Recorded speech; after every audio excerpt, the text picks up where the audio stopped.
And welcome back to a new episode of Girl, Geek, and the Gay, the place where we come to talk about the things that got us beat up in high school. Perfect. Yes. Yes. All right, save that. So, because I'm gonna have to play that on a loop. That's never happening again. No, now you're gonna have to do it every single time perfectly. I raised people's expectations. Yes. This is an issue. Yeah. Now this is like work. So once you do something perfectly, then you got to keep doing it perfectly. Otherwise, we're gonna ask for more every time. How you doing today, Jaime? I'm doing good. I am Jose, and here to my Hi, left, Jose. I have the beautiful Jaime. Hello. That is me. Thank you. Yeah, that's You're beautiful too, by the way. Oh, thank you. Yes. Just trying to get in my pants. I mean, true. I don't have been think for a I'm while. easy. It's been 7 years.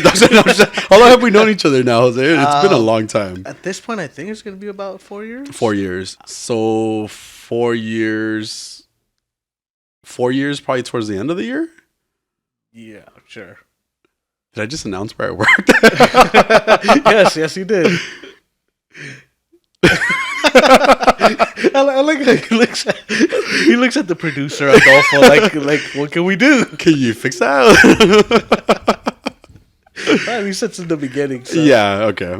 it's easy to find. What you call me? No, shit. Easy to find. Anyway, yes, wow. But yeah, we've known each other for a while now, which is cool. That's great. Why did that come up? I don't remember all of a sudden. 7 years now. I did say 7. I was just joking when I said that. But yes, we've known each other for a while.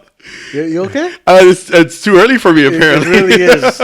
These 8 a.m. shows just don't do it for him. Which is weird. I'm definitely not a morning person. I'm always really like ready to go, I would say. Like, but I mean, like energy wise, I probably can do it, but it's me faking it a lot. So yeah, I am not a morning person. I was about to ask. All. Like at all. Yeah. Whenever we would have the morning meetings for my last job, yeah, it was terrible. Yeah. I would just sit there, eyes glazed over. It was. Yeah.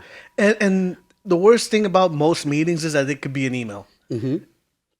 Pretty much all meetings could be an email because it was always the same thing. Yeah. It was always the same conversations, always the same lingo at that, like the same vernacular.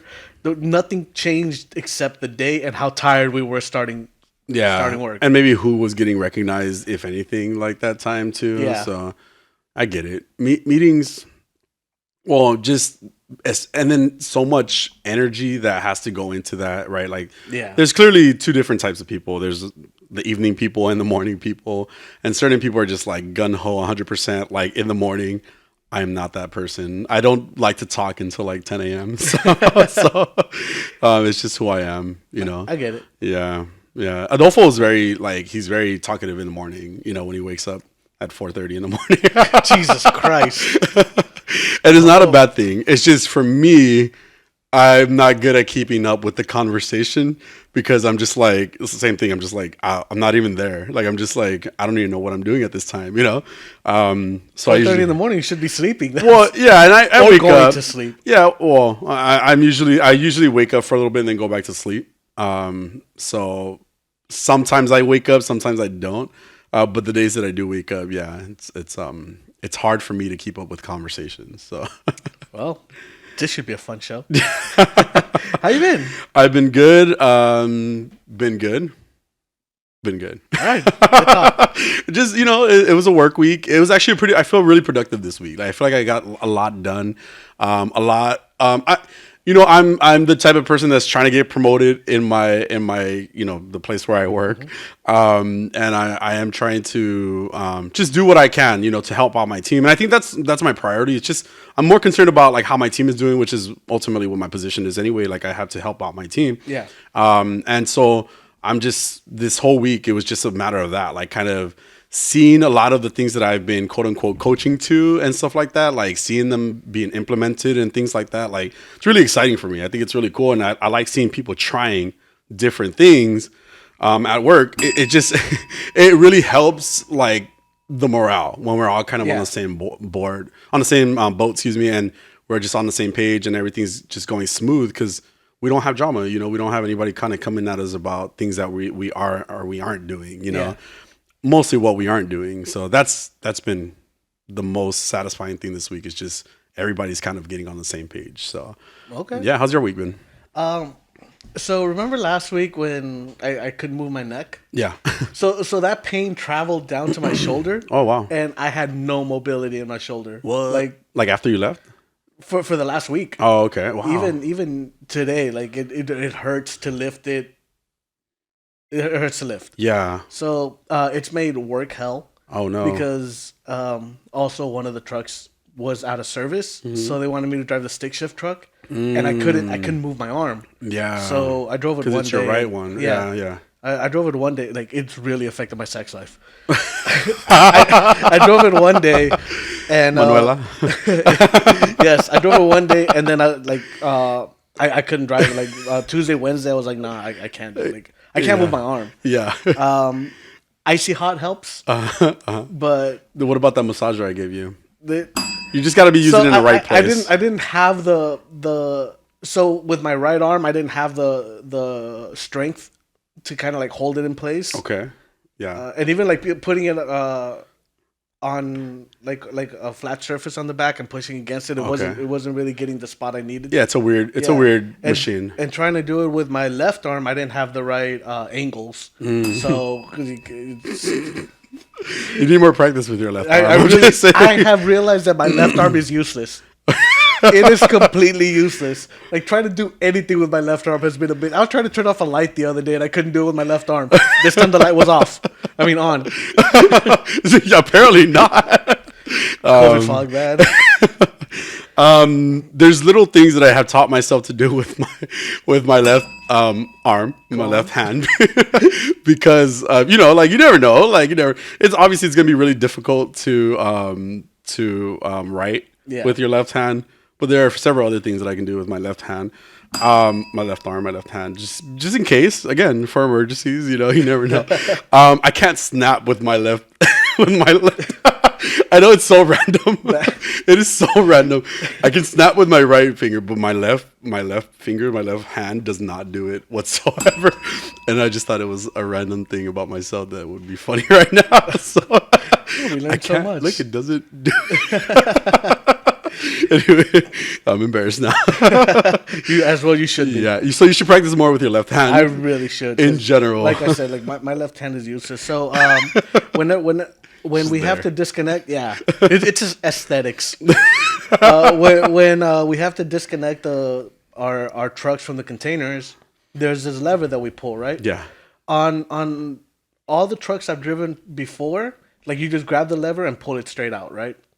On these trucks, the Volvos that we use, you have to grab it, you have to pull up, pull out, and then go to the left. I couldn't do it with my right. Oh, no. Like, I could not do it. Oh, yeah. And I've had to do it with my left, and I've struggled. Yeah, you need more practice. Yes. But also, I've been really annoyed with Instagram, like all these celebrities, how they've been posting that they call me Tata, like that.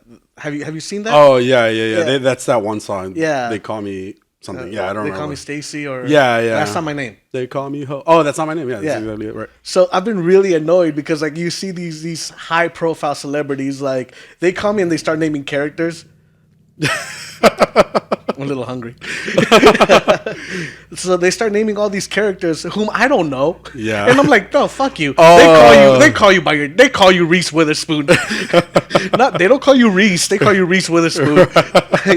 Yeah. I see. I remember what you're talking about, and then it's especially those that like are unrecognizable. You're just like, okay, I guess it makes sense for them, but it's just it's random, right? I did laugh though because Patrick Renna posted one, and Patrick Renna played the kid from The Sandlot. Okay. The big kid. Okay. Yeah. And like he just goes, they call me, and like just says Ham, and then Ham, and it's just different pictures of him in The Sandlot, and then like he just pauses and looks at the camera all sad. That's a good one. Which that made me laugh. Yeah. Also, I've had a busy week. Oh yeah. I finished The Wire. The Wire is a really good show. I got so into that show. Oh, okay, cool. So The Wire is ranked number 2 usually in best TV shows of all time. Cool. And How many seasons? 15? 5 seasons. Oh, okay. 5 seasons, like 13 episodes per season. Oh, not bad. Yeah, so I finished that. Like, I really enjoyed it. I don't understand why that's behind The Sopranos, but different story. Yeah. Also, they posted the new Rick and Morty season. Yeah, I've seen a lot of that. Yeah, I binged it in one day. Oh, cool. So the second episode, I think it was, with the decoys. Yes. I love that fucking episode. That episode was so, I was like, this show is fucking crazy. Like, I love this show. How they, like, the decoys were making decoys, and the decoys thought they were decoys, and it was such a loop. Spoilers. It was such a loop, but I love that freaking. I'm like, this show is fucking crazy. I highly enjoyed it. Yeah. I think I've seen. I'm trying to remember how many, like, probably like 4 or 5 episodes of it. Because I didn't want to finish it all at once at the same time, you know. But I didn't either. But I had no control. I have no self control. Yeah, especially, you know.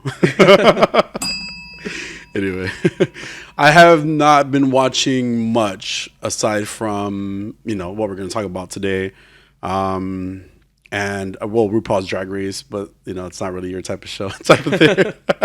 But this season's been pretty good so far, so I've been really into that show. And then when I'm not watching like RuPaul's Drag Race, or, you know, again, working, sleeping, whatever, I am playing just Pokemon Arceus all the time, like all the time. I showed you a little bit of it today, so it's such a good game. I'm just stuck on it, so I'm gonna try to. I think I've already beat like 4 of the 5 bosses, so maybe probably like 2 more there might be. I say 4 or 5 because there's one more I know for a fact. But then I think there's another one that I don't know about yet. So, yeah, I'm just guessing. Wait, so you're just making that up? Well, like because... you're hoping it's longer than it is?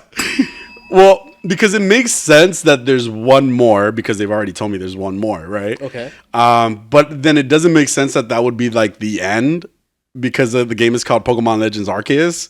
So to me, Arceus would probably be the last one, even though he's not listed as one of the bosses. Okay. Type of thing. That's what I mean by that. So spoilers. But it's been fun. Let's talk about today's show, shall we? Sure. All right. So I have quite a bit of news actually. Cool. And it was not fun having to go through. I had so much more. Okay. But then just so much of it is clickbait. Oh yeah, of course. So much clickbait. Yeah. We're gonna talk about Boba Fett. We have 3 episodes, including the finale. Yes, which happened, and I was gonna say I didn't know it was gonna be a finale, but yeah. And we also have Peacemaker. Yes. The penultimate episode. Yes, good stuff. No Pokemon. No Pokemon. Sorry. Because Jaime is not good at his job. Because Jaime is too busy with Pokemon, apparently. It's true. It is true. I'm too busy playing Pokemon right now to make Pokemon notes. Selfish. I know, I'm sorry. Maybe once I'm done. All right, let's get into some news, shall we? Go for it. All right, Beauty and the Beast prequel series will not be going forward for now. Oh. So Luke Evans and Josh Gad were already part of the show. Like they were already casted as Gaston and LeFou. Okay. Yeah. Sure. Did you never watch Beauty and the Beast? I did, but I don't remember. It's been years. Did you watch the live action one? No.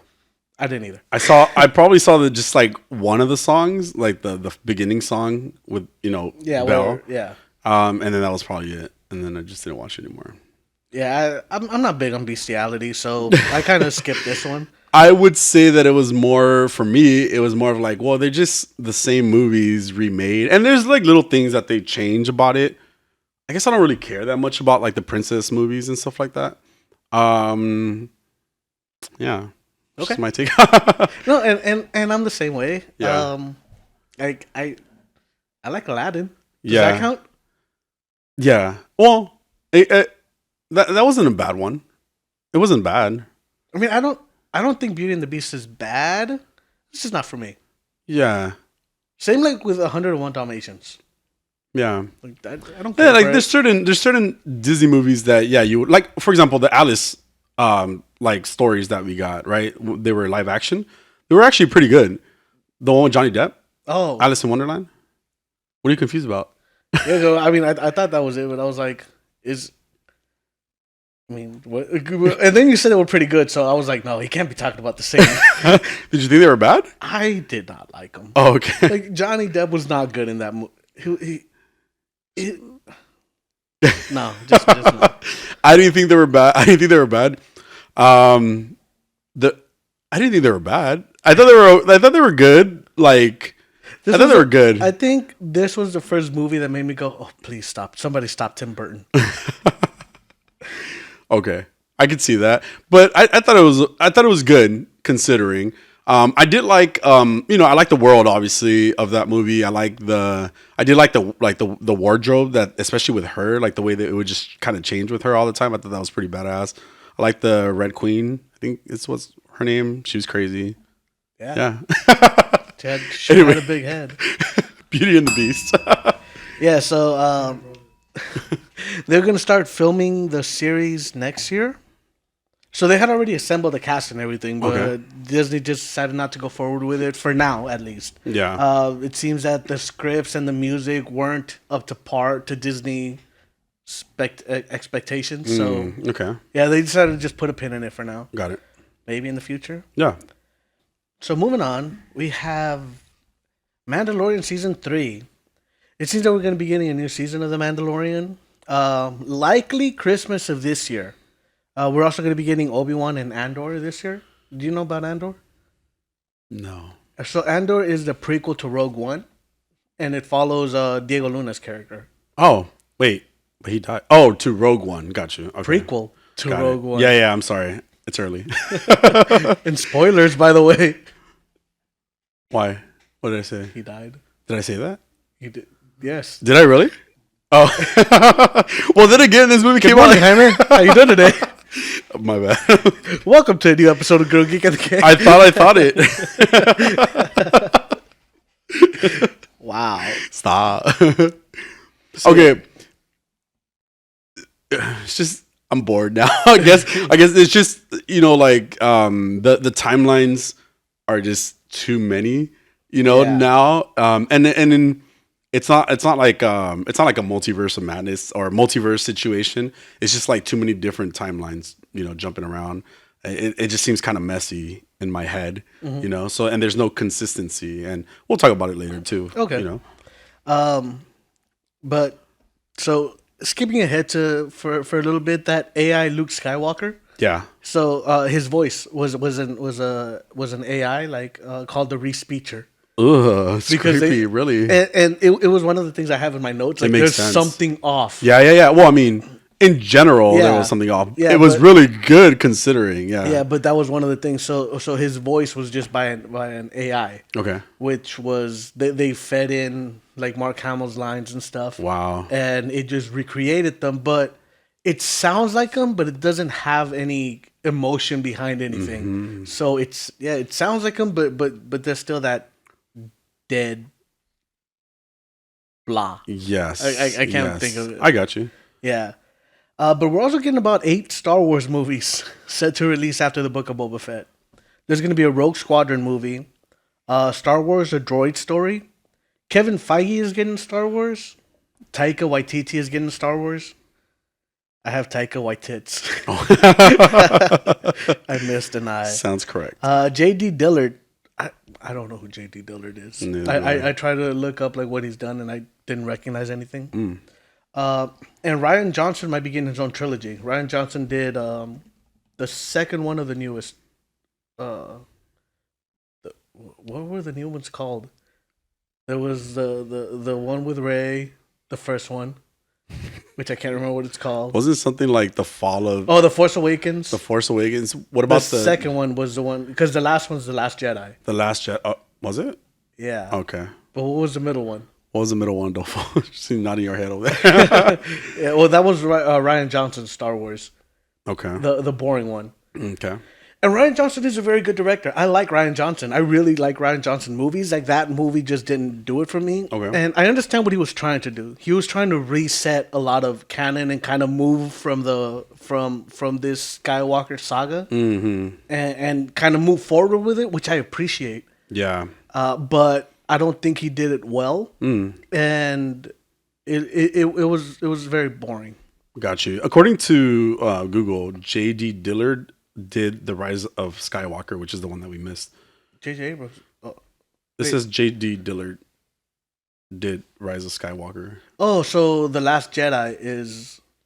I thought J.J. Abrams did. I don't. I mean, this. I just typed in J.D. Dillard movies, and that's what came up. Rise of Skywalker. Am I wrong? I'm pretty sure J.J. Abrams did. He did 2 of them.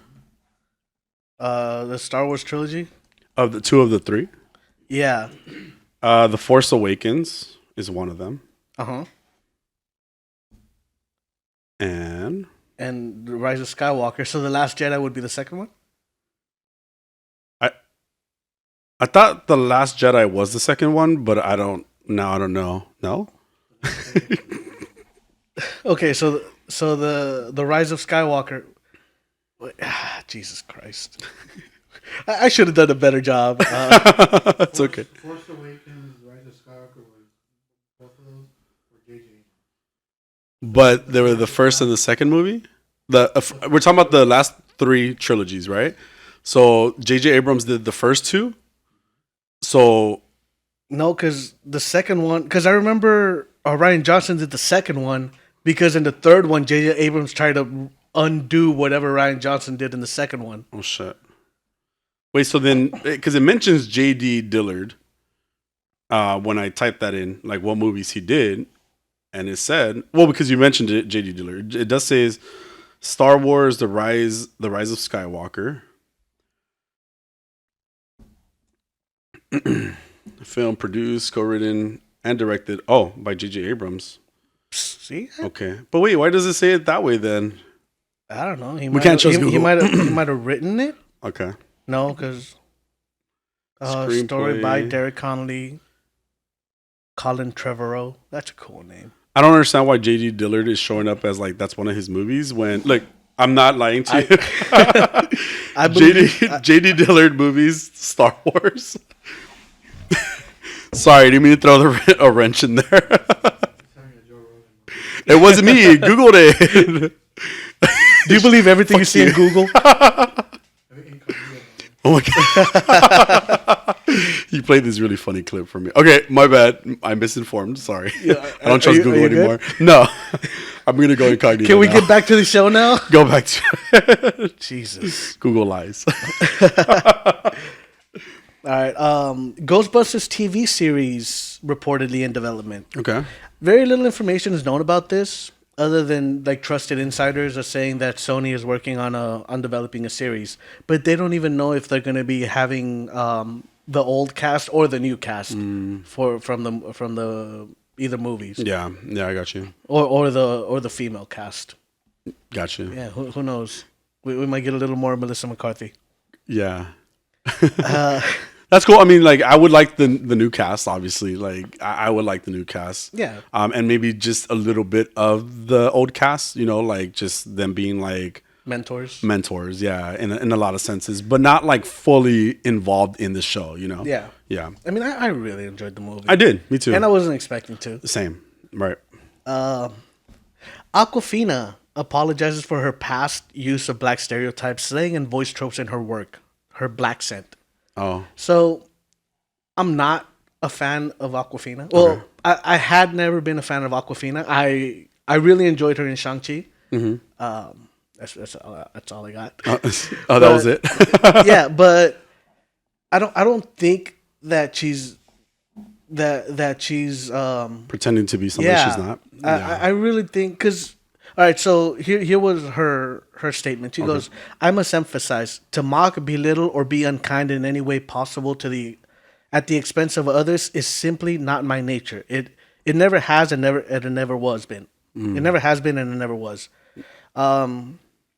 She also said, "My immigrant background allowed me to carve an American identity off of the movies and TV shows I watched, the children I went to public school with, and my undying love and respect for hip hop." Yep. But people really are mad at her, which I don't understand. Like, she also announced her retirement from Twitter. Like she's just like, I'm not going to be on Twitter anymore. Yeah. But critics have branded her statement as a non-apology.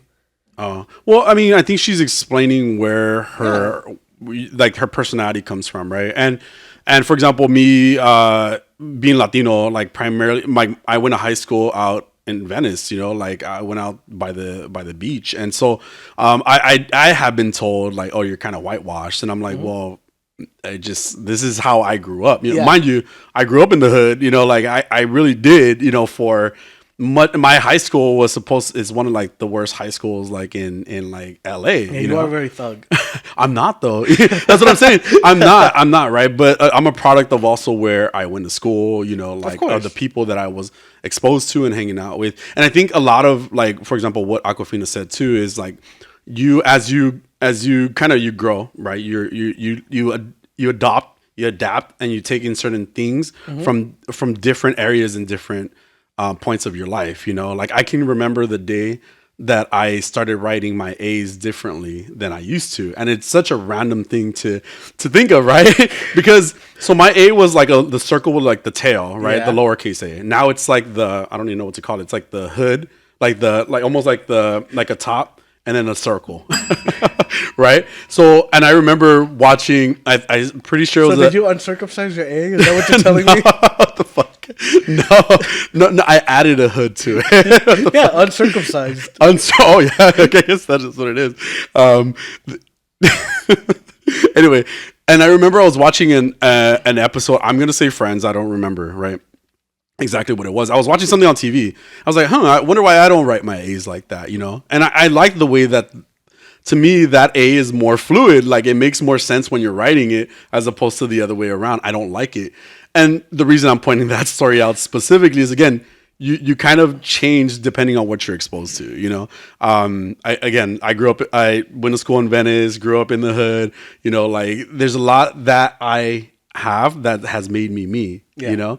And I don't, like, even in the way I talk, it's not to mimic or necessarily to pretend to be something I'm not. It's just because that's what I took in, you know, like growing, you know. So I feel the same way about like Awkwafina, you know, like I have an Asian friend, you know, who she's very much into like Latino culture, Dodgers, you know, like things like that. Again, she grew up in Downey, you know, like she's Chinese, she grew up in Downey, you know, but she's just who she is, you know, and I don't think that's necessarily you're trying to pretend to be somebody or, you know, trying to make fun of a culture. It's just that's the product of where she grew up. Yeah, I agree. As annoying as I found her, I've never found her fake. Yeah, exactly. Yeah, exactly. So yeah, I mean, like I'm not the biggest Awkwafina fan, but I think this is ridiculous. Yeah, and I agree with that. I think that like we always try to say that, like, you know, just be yourself, but then we judge people for being themselves, you know, even more when they're not, you know, of a specific, they're talking a certain way, but not a specific race, you know? And that goes with every race, you know, it's not just being black, not just being Latino, not just being white, you know, it's like everything, you know, no matter how different that person might be from I guess like a typical Asian person, for example, Awkwafina, they're like, oh, well, you're just trying to pretend to be something you're not, you know, and that's BS. Yeah, I agreed. Yeah. DC has released a teaser for their upcoming movies. Okay. Did you watch this? No. It was interesting. Okay. We saw a little. I mean, it didn't look new, but like clips of the Flash. It looked like we did get a little extended clip of Black Adam. Okay.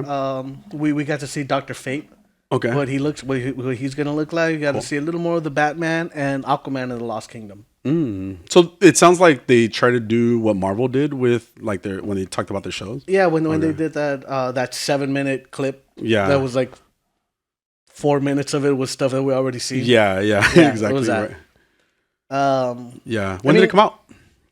Last week. Okay. Sometime. Yeah. Send it to me next time. Right. I will. For the show. That's what we do. Yeah, but I mean, I'm excited. Yeah. By what they're doing. Like, I'm very dubious of the Flash movie right now. I'm just like, I feel like it's gonna crash and burn at this point. No. I hope I'm wrong. Yeah. I really do, because I want a good Flashpoint movie. Yeah. I want a good superhero movie. Yeah, it seems a little messy, like I've been saying. You know, I've even tried to watch like other trailers, and I'm just kind of like, you know, I don't know. I guess we'll see. Yeah. So, there's been news in the casting in Kraven the Hunter. Oh. So I didn't know that Aaron Taylor Johnson is already cast as Kraven the Hunter, and Aaron Taylor Johnson plays Kick-Ass.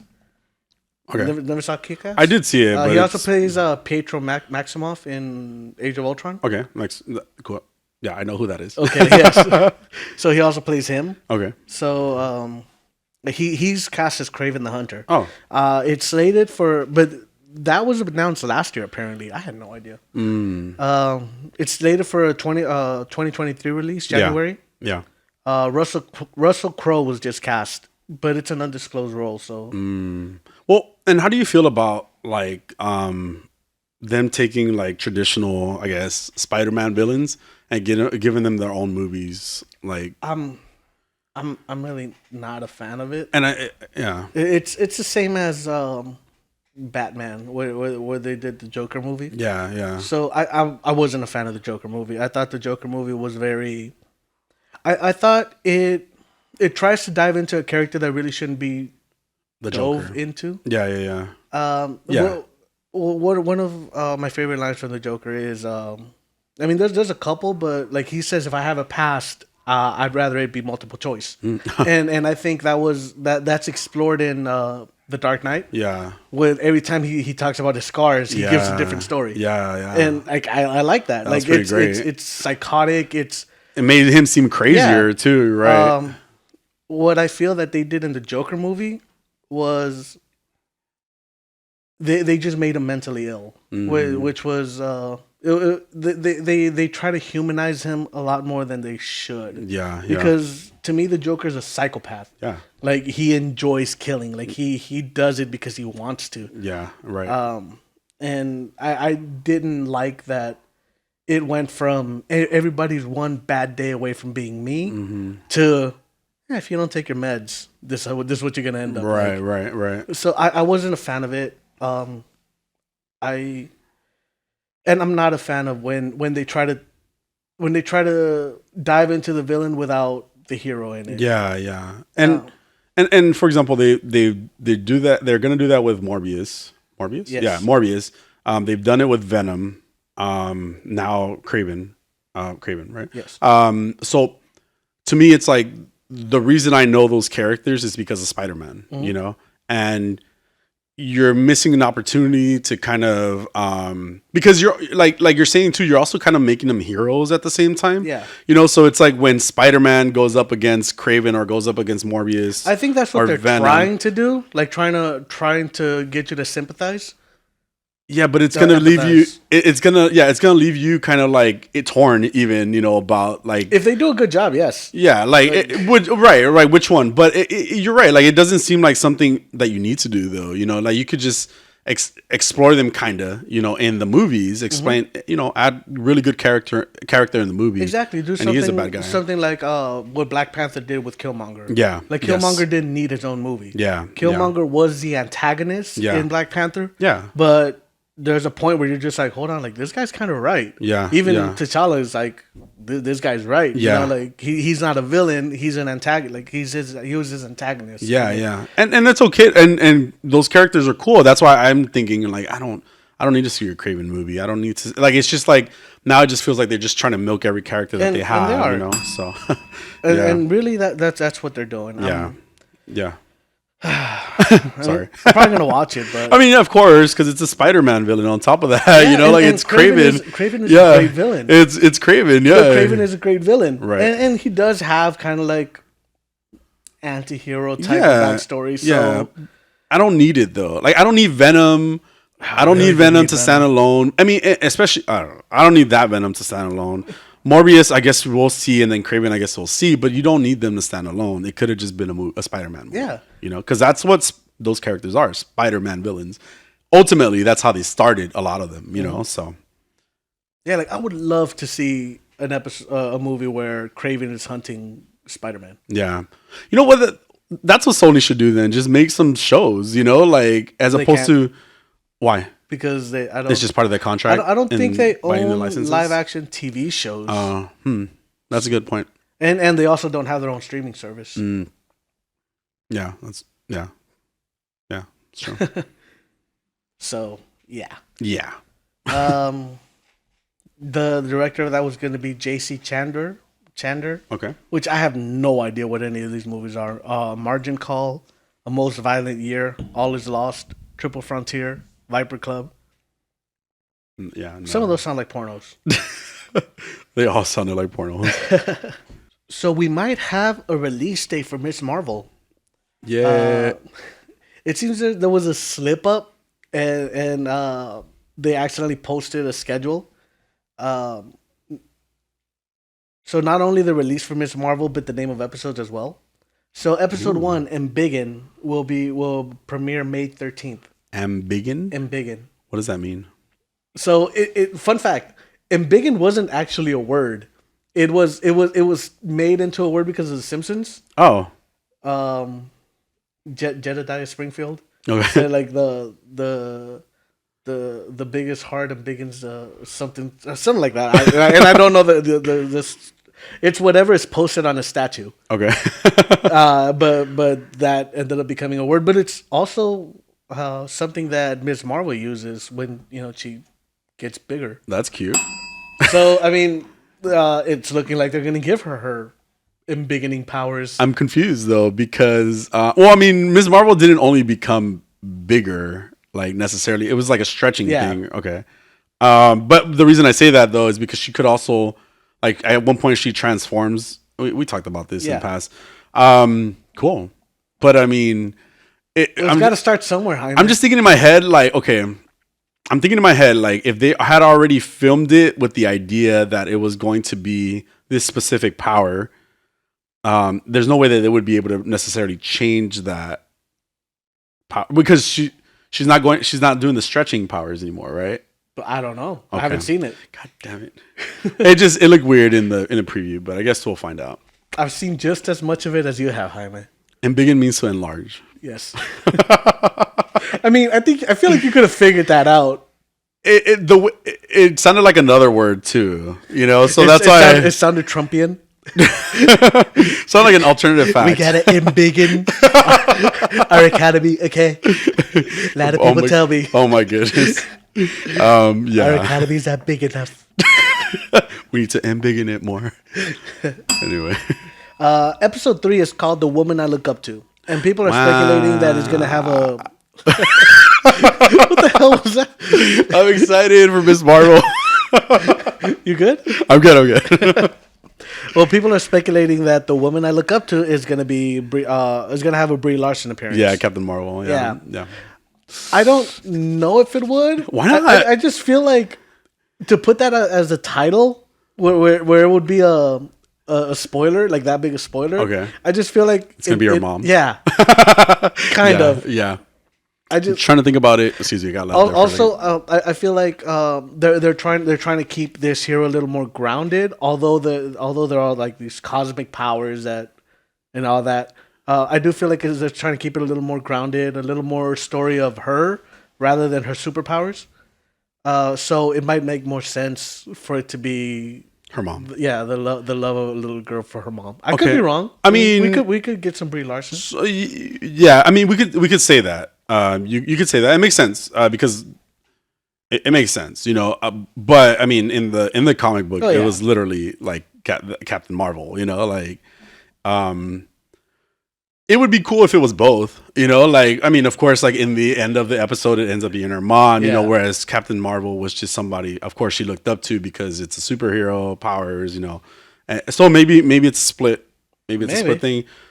That's really cool, though. The fact that they're even making reference to it, though, could mean something more. And that's what's exciting about it for me. Yeah. Have you heard that people are really mad at Brie Larson? Because she's like crazy, or why? Wait, what did you hear? I was gonna add some other stuff, but I'll just pause it there. Why do people? Why are people really mad at her? Because she like supports NFTs or something. Oh, okay. No, I hadn't heard all that. Yeah. I'm not going on another tangent with that. NFTs are such a weird thing. They are. Adolfo and I've had conversations about this because he does digital art as well, and so it's a weird thing. And somebody explained it really well on a TikTok, and she was like, basically, it's a bunch of guys who want to pretend to buy something that they're not actually buying. Yeah. Like it's not a real world thing. But here's the thing. Yeah. whatever you assign value to has that value. Yeah. So and people fall for it. Yeah, so, exactly. Yeah. So yeah, and hey, more power to those people. Yep. They're doing it. But anyway, Brie Larson. Yeah, no, she's also made some offhand comments, and I think that, like, for example, there was some what I was gonna go the road that I was gonna go down was gonna be that like if people didn't like Captain Marvel, basically it was this thing about like not liking women. Oh. And personally, I didn't like Captain Marvel, but I don't think it had nothing to do with it was just the story wasn't good, and she's not a great actress, like she's not amazing as like she was very stoic, in Captain Marvel. That's just my opinion of her, but I don't think has anything to do with the women power in the movie, which I thought a lot of it was like there was some good stuff to it. Jaime, you didn't like Black Widow either. Well, you didn't like. Well, it was okay. I didn't mind Black Widow. It was okay. It was okay. I don't think, but I mean, it's because it was a woman, right? No, that's not why. I did feel that Captain Marvel. How did you feel about Wonder Woman 84? You know what's funny? I didn't have an issue with. You guys had an issue with Wonder Woman 84. Wonder Woman 84 I didn't think it was terrible. that bad. I mean, it could have been better. Yes. See, what the fuck? The issue that I had with Captain Marvel, Jose, what I was trying to say is that it's the whole thing that has Brie Larson and not Brian Larson.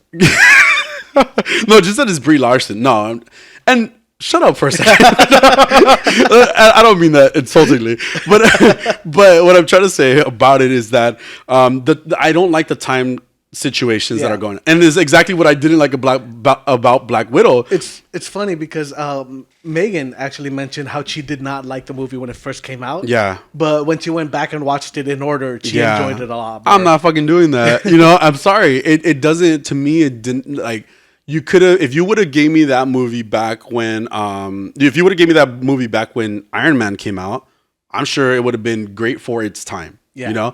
To me, the movie was not up to par with everything that had been going on. And I also feel that that's an issue with the writers, because of the lack of writing experience, towards women characters and stuff like that. I think that that's an issue with that.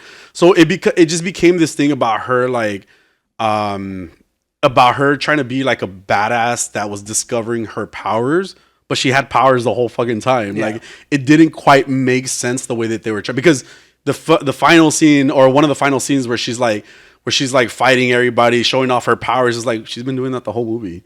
Like, why is this scene so special? It doesn't make sense. And again, the way they throw it into certain points in time didn't make sense with the fluidity of the rest of the Marvel universe at that time. That's my rant about it. That's why I didn't like that movie. It was okay. I think it was okay. It was okay. Yeah. I didn't hate it. I didn't hate it. I enjoyed it, but that's about as far as it got. I would say it was okay. I wouldn't say like it was one of the best Marvel movies, though. And some people have said that, but to me, people are wrong. I agree. But again, it became something that it wasn't, for saying that it wasn't a great movie type of thing. Yeah, it was fine. Yeah. But the leak of the what? the leak that the league or the leak? Oh, leak. Okay. Yeah, of the posting of the release date for MsMarvel actually might have also leaked about SheHulk, the premiere. It's looking like it's going to be June 10th, but if that's the case, SheHulk is going to premiere when MsMarvel is still on the air. Which maybe there's a crossover or something. That would be the only thing that makes sense. Yeah. Unless this is wrong. Oh, okay. Yeah. Because it's going to premiere probably like in the second to last episode of MsMarvel. It's going to when the penultimate episode airs of MsMarvel. Yeah. Is when this is going to premiere. So the second episode is going to be alongside the last episode of MsMarvel. Disney's been really good about not having their shows cross over. Like basically compete with each other. Yeah, like they're just right. Yeah, so right. It's usually one ends and the other one starts. Yeah. So, I mean, yeah. I'm really excited about MsMarvel. I'm really excited about SheHulk. I don't know a lot about SheHulk, to be honest, but I'm excited about that. I know a lot about MsMarvel because I have her comic books. So I'm just stoked. I'm just so stoked to see the show, to see the character, to see the kind of like that vibe that it's gonna give, and I'm excited. Yeah, me too. X-Men 97 has released an episode count. So there's only going to be 10 episodes. Okay. It's going to be sometime in mid-2023. That's just pretty much all the information there is. Cool. So 10 episodes of X-Men 97 in mid-2023. How many episodes were like the original seasons? I have no idea. I'm pretty sure there were more. I feel like they were long too, and it could be that they don't want to suck the life out of it either, you know? Yeah. Because it was a good series, but it did feel long. Like if I'm thinking about like the Phoenix Saga, even the Mr. Sinister, was that his name? Anyway, thinking about those guys, like they were like long sagas and stories. So cool. I'm excited to see that too. Yeah, me too. Anson Mount returns to the MCU. He's the guy that played BlackBolt in Inhumans. Oh. Yeah, that's everybody's reaction. Yeah. That was a show. Yeah. There's speculation that he would be returning in Doctor Strange. Because in the comics they're both part of the Illuminati. Yeah. So, okay. It seems unlikely. Yeah. There's a lot going on in that madness. Yeah. You know. I mean, although the TV shows now seem to be non-canon. Non-canon. Yeah. So like Agents of S.H.I.E.L.D. isn't canon anymore. Oh wow. And neither is, of course, like the Netflix series. Oh yeah. Well, which did you hear they're taking them off? Are they? Yeah, Netflix is taking down all the Marvel series. Ooh, well, it makes sense. Yeah. So I feel like this is a way for them, kind of like what they did with Charlie Cox and Vincent D'Onofrio, to bring characters in that have already been cast as different versions of that character. Mm-hmm. And I think this is what they're going to do with Anson Mount, with BlackBolt. BlackBolt. Mm-hmm. Yeah, because, I mean, it's a pretty big part of the Marvel universe. And I was going to ask, like, because I know that MsMarvel is an Inhuman. The Kamala Khan. Yeah.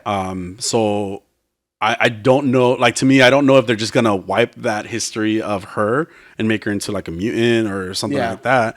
It seems, to me, it would just make sense to, like, kind of reset the Inhumans again, you know, like just delete that, you know, the previous experience. So I guess we'll see. I want to see her be an Inhuman still, you know, like I still want to see her like actual origin, you know, because then that can open up a whole nother world, you know, altogether. But I mean, I guess we'll see what they want to do with it when it comes out too. So. Yeah. And if we have BlackBolt possibly coming back, then it's another Inhuman as well. Yeah. So I mean, we'll see where it goes. Yeah. Secret Invasion cast. So we all know Samuel L. Jackson's coming back as Nick Fury. Ben Mendelsohn as Talos. Kobe Smulders as Maria Hill. And Olivia Colman and Emilia Clarke have also been cast, but it hasn't said for which roles. Olivia Colman, the only thing I could she's a very good actress, but the only thing I could currently think of her on was Broadchurch. And Emilia Clarke, of course, is Khaleesi from Game of Thrones. I'm not a fan of her acting. I think she was a terrible actress. She's so pretty, but holy shit, she can't act. Yeah. And I think the only reason she was kind of passable in Game of Thrones was because she was half the time she was speaking a different language, and then she was being like really serious all the time and nude. But she was not a good actress. She was terrible in the Terminator movie. She wasn't good in the Solo movie. Okay, but so, I mean, what in Terminator? Which Terminator was she in? She was in Genesis. She played Sarah Connor. I probably stopped watching. You didn't miss much. Yeah, it's them still trying to make Jai Courtney a thing. Yeah. Jai Courtney and Emilia Clarke, just not a good combination. Yeah. Especially with Arnold, because Arnold's not a good actor either. Yeah. But Arnold's still fun to watch. Okay. So yeah, Killian Scott, which I'm not sure who Killian Scott is, but also like these roles haven't been released. Christopher McDonald and Kingsley Ben-Adir. It's speculated to be landing in 2023 since it's been removed from the Marvel Japan website. Okay. But nothing solid on it. I'm really looking forward to the Secret Invasion. Yeah. This was the one that you were saying though they were gonna. Is that what you just said right now? That they were gonna move to next year, right? Yeah, they had removed it from this year at least. Yeah. Okay. Well. Yeah. So, patience. We'll see. I guess. I mean, there's still a lot coming out from Marvel anyway. So, you know, I think by the time that we get it, we'll just be like, cool, just another new show that we have coming out soon. So yeah, because we're getting Moon Knight next month. Yeah. And next month, or next is it month, March? Oh, okay, it's not towards the end of this month. That's March. Okay. I think it was like March. Shit, I don't remember when. March 24th. Okay. I think. What do we have in between then? We have Batman. I mean, Marvel stuff. Oh. DC. I don't know. That's a good question.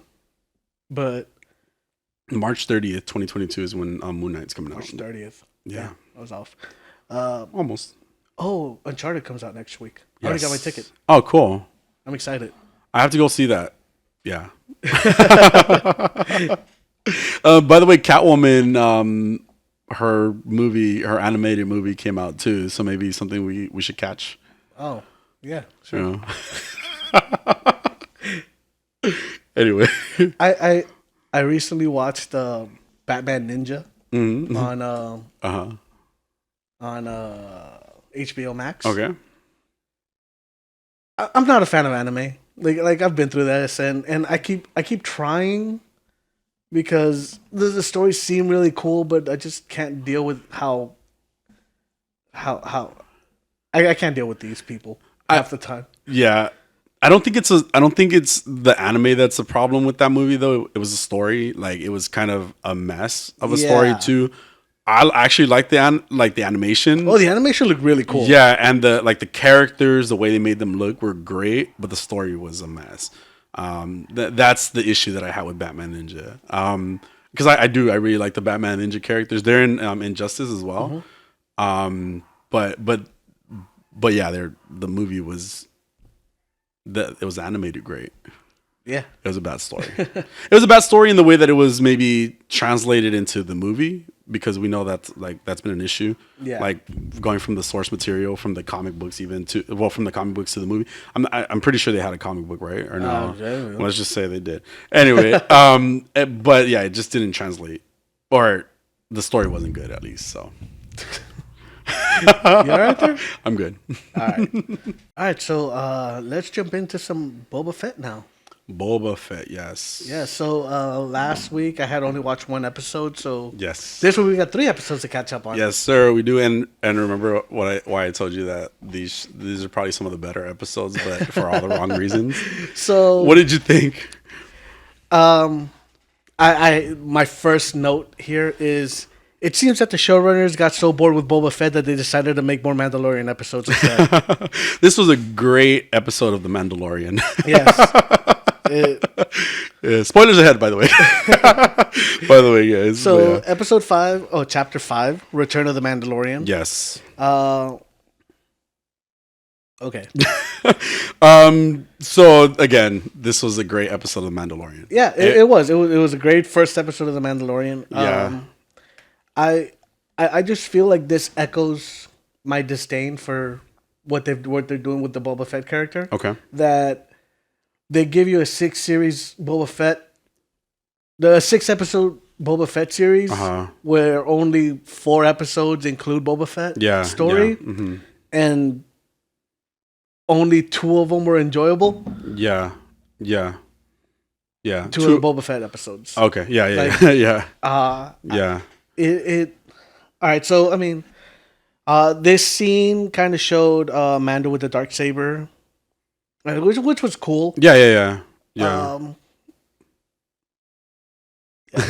nothing. Well, look, it was overall, like, to me, I did enjoy this episode, right? But the reason, again, I say that it just wasn't a Boba Fett episode, you know, like it was a perfect like season premiere or even season finale to Mandalorian, you know, but this whole episode, Return of the Mandalorian, was dedicated to Mandalorian. Yeah. The Mandalorian. You know, excuse me. He you know, it's just a whole story about him where he kind of, you know, he starts by kind of taking out a whole like meat factory full of villains. Yeah. You know? And it was cool. Like it was cool to see Mando back. It was. You know? It was really great. That halo looked pretty awesome. The halo. Yeah. I don't remember. Oh yeah. The planet thing that they're on, or the halo. Yeah, it was a halo. Well, what would it be considered if it's man-made and it's in space? I mean, the halos aren't. No, I know, but I mean, do they call it a halo in the Star Wars universe? I mean, I don't think they call it anything. I mean, I guess it would just be a base. Okay, that's what I'm asking. I don't know. Yeah. So this was a while ago for me, so I'm trying to remember exactly everything about the episode. But I did like the stories even between, what happened, in the beginning, and then him meeting the rest of like the other Mandos that are still left as well, right? I have here Mando uses his eagle vision to find other Mandalorians. Yeah. Because he does like his detective vision. He just presses a button on his helmet and he's able to follow the trails or trails something. To the other Mandalorians. Right, because they had like hidden signs, right? Yeah. The reason he got the info, part of the info too, was because he took up he did a bounty on somebody, and that's why he ultimately was able to when he got his money for it, they told him, hey, this is where you're supposed to go to kind of meet whatever he was trying to find, which were the other Mandos. So here we have him meet up with the other Mandalorians, and he gets challenged for the Darksaber. Yes, right. And he can't use the Darksaber because the Darksaber, like they say that he's fighting against it instead of with it. Yeah. But that's never really they never really go into like what the hell do you mean? Yeah. I mean, maybe they will in the actual show. Yeah. But like he's just like, it keeps getting heavier and heavier. Yeah. So he can't hold it up.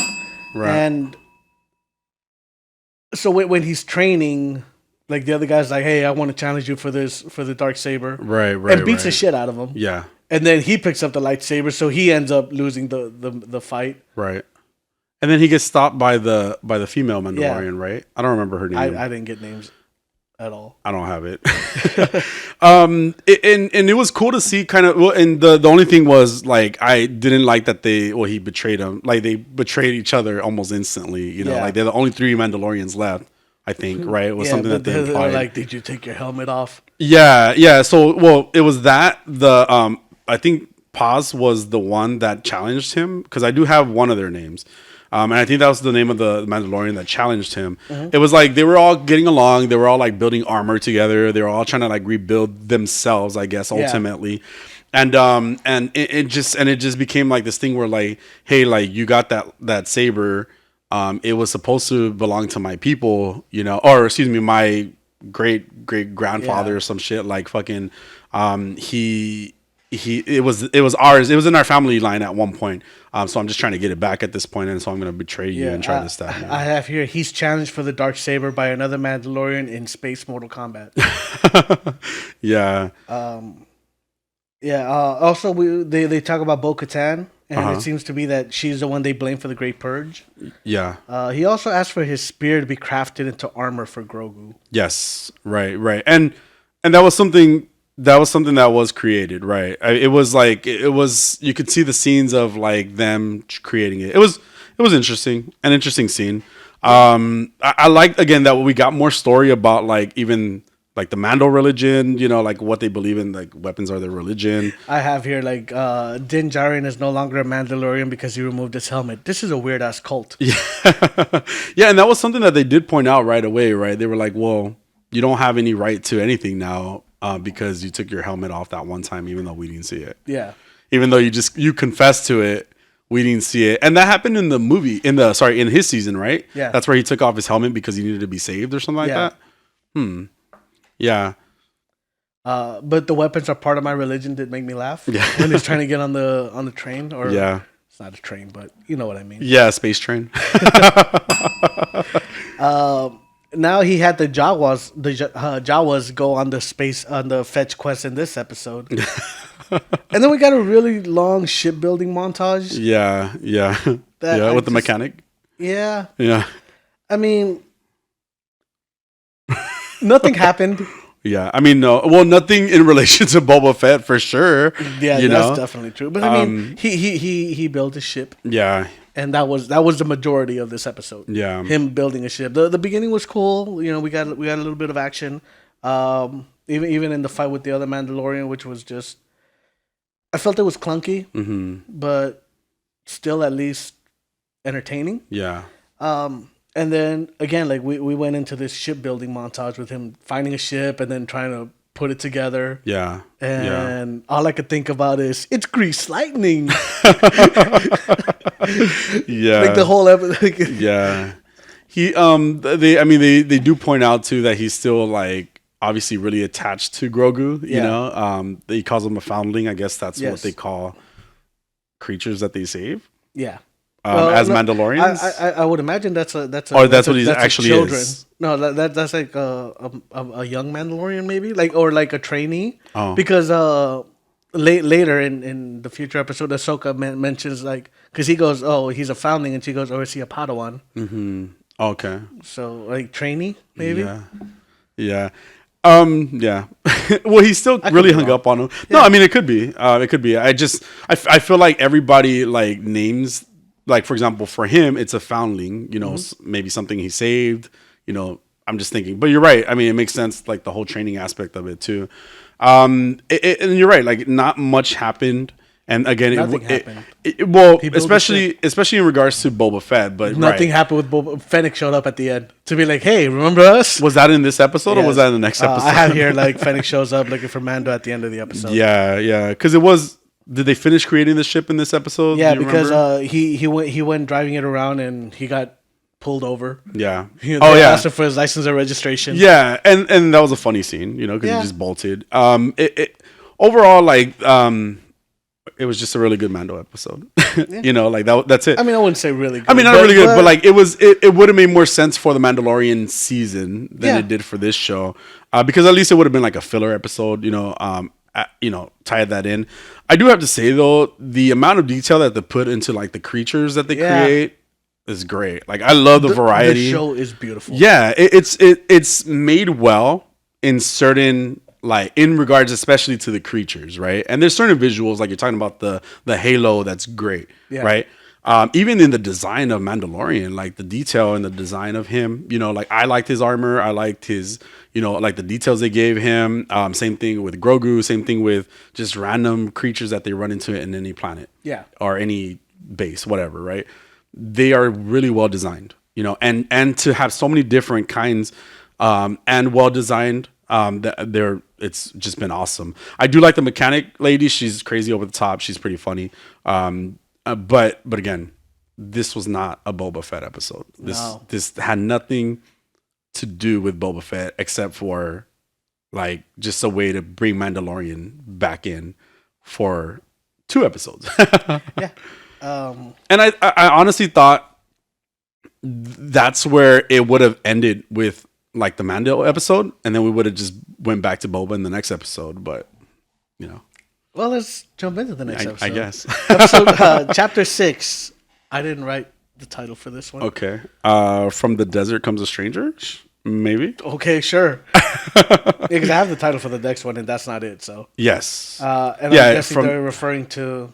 I didn't write his name down either. I don't know his name, and he doesn't even pop up until like the end, right? Of this episode. Yeah. Oh. No. Do we get him early on? Sure. Okay, because this one is it. Okay, I believe from the desert comes the strangers where we get. Is that where we get Marshall in the beginning? Yeah, because that starts with Timothy Oliphant, Marshall. Yeah. In the beginning, so he would have had to show up at the beginning of the episode. He wasn't there though. He just stopped the other guys. Oh yeah, he took out the spice traders, the spice guys, because that's what it was. Spice was in the chest. Is that the name of the episode? The spice guys. That is totally the name of the So episode. we get Marshall, who like at one point I guess he had the Mando armor at one point, right? He gave it to Mandalorian in the Mandalorian season, but we get him in the desert, and he notices a group of spice guys just in the desert, and he just goes and stops them, shoots them, except for one who is meant to deliver the message. Yes. And he told him to leave a chest, and all the chest is literally spice, right? Like it's orange powder in this chest, and that was the end of that that scene right there. Mm-hmm. Was it a bad start? I mean, it was a start, but then obviously the next episode, next episode, because also I guess in the last episode, Mandalorian traveled to go find Grogu. Yes. Who is with Luke Skywalker, and then we jump right into the whole R2D2 and Mandalorian part. So I have here, I'm glad that the story is so boring that not only are they trying to give us 2 separate timelines, but now we're getting episodes of entirely different shows to keep us entertained. Shit. And returning characters to trick us into thinking we're entertained. Yeah. He finds Luke Skywalker. Yes. Well, R2D2 and Mando like travel, and he doesn't find him right away, right? No. But we see Luke Skywalker. Because my notes here are like the next 4 are about how weird Luke Skywalker looks. And and as weird as he looks, it's actually really good though. It is. But it's just because I have Skywalker CGI. Yeah. And then it's unnatural. Yeah. I feel like he looks dead in the eyes. Yeah. Because his eyes do this thing where like they're looking one direction and then they drop. Like it's classic video game stuff that you see, like in Mass Effect, where they're kind of, and then even the way they stop is not fluid. It's just like pop. Like just it's like a lock, into it. I didn't know the voice. The re-speecher? The re-speecher. I didn't know that was a thing. But it makes sense now, because even in his voice, when he's talking, it's just like a stop, or even it sounds like pre-recorded stuff, like pre-recorded in the sense of like it came from the 80s or 70s, whatever Star Wars was made. Late 70s. Okay. But that said, it was still really good CG, Quick side story. Go for it. I used to work at an auto parts store, right? Okay. And one time I was talking to one of my bosses, to the owner of the shop, and we're talking about Star Wars, and I was trying to remember when it came out, and I was just like, I think it was like in 1978 it came out, and from the back I just hear like running footsteps. Oh yeah. And my other coworker gets up there out of breath, and he goes, "It came out a long time ago in a galaxy far, far away." You just had to. Just out of breath. That's hilarious. That's awesome. 77. I was thinking 78. Thank you. But yeah, so as creepy as CG Luke Skywalker was, it was also really good. Like it was. I was like, man, look at the detail. Like, had in it that been face. a video game, I would have been more impressed with it. Yeah. I mean, don't get me wrong. It's amazing technology that they have. Yeah. But they could have recast. They should have recast. There are plenty of people that look like Mark Hamill. Yeah. No, and not even that. I don't think they should have had Skywalker in at all. Mm-hmm. Like I didn't need him. Like what the fuck was the point of Ahsoka if she was just gonna be like, oh, take him to Luke? Yeah. Like there was. I feel like Star Wars has been trying so long to move away from Skywalker. Yeah. That to kind of just throw in more Skywalker and like CGI Skywalker. That was I didn't like it. Well, and this goes back to the whole like time skips that we're getting, like with all of Star Wars, it's like I don't know what time we're in, at any point, like at one point is it like this is obviously before the final 3 movies, Yeah, I think this was like 5 years after Return of the Jedi. Okay. That's the last of the trilogy. No, I think I remember there was a reason we know that, but I don't remember exactly why it was a reason. I'm pretty sure it was mentioned. Oh, okay. Because it's information that's in my head. Yeah. For some reason, I'm very sure of it. And when you said that, it made sense because I feel like I've heard that before, but so maybe it's from the show, like you said. They did talk about also, like how the whole foundling and Padawan thing, like you're talking about. Yeah. That was brought up too. I did really like also Ahsoka. Like I like Ahsoka, Why? but well, the character design was what I was gonna say. Yeah, she looked really cool. Really cool looking. I like Rosario Dawson as an actress. Ahsoka is just mystery. Like she just shows up. Hi, I'm here. Okay, bye. I didn't watch the Clone Wars like we've been through this. No, I didn't see it. No. I mean, but like I've seen like some parts of it. And I feel like that character has a lot more personality. She's a little girl in the animated series. But I do feel like Ahsoka is just there to be like hi, bye. Yeah. Like that's it. I mean, she's getting her own series. She is cool. Yeah. I think that she should have been the one training. It makes sense. Or attempting to train Grogu. Yeah, and it was cool making references to even Anakin that she made. Because that was her teacher. Yeah. What are they called? She was a Padawan to him. Yes. Anyway, so she talked about Darth Vader. You know, she talked about Anakin. Megan would be so mad at us right now. Well, she needs to. She needs to be here to guide us with this stuff. Megan should be back next week, though. Yeah. Well, next week. Episode. Okay. Cool. Yeah, we'll talk about that a little bit towards the end, I guess, as well. Okay. Sure. The fuck? Do we need to? No. Well. So I did really like Ahsoka's design, but she just was kind of like just there. Yeah, you know? And I agree. I think they should have shied away from Skywalker and made Ahsoka it. And I also think it would have been more of a lead into her series. Yeah, yeah. But now we have a Grogu training montage. So, you know, another montage. It was really cute. I mean, Grogu is really cute. Yeah. You know? But we just had a montage in the last episode. Yeah. Of him building a ship. Now we get to see Grogu training. Yeah. Which, I mean, cool. It was cute. And then the recruitment of the Justice League. The Justice League? Wait, explain. when you know they're just going around recruiting people for the big fight with Boba Fett. Yeah, yeah. So well, there is So ultimately in this episode, even though Mando had been trying to find Grogu to give him a gift, right? He doesn't end up doing that because of what Ahsoka said, right? Like, hey, you have to kind of let him grow, become who he's supposed to be, right?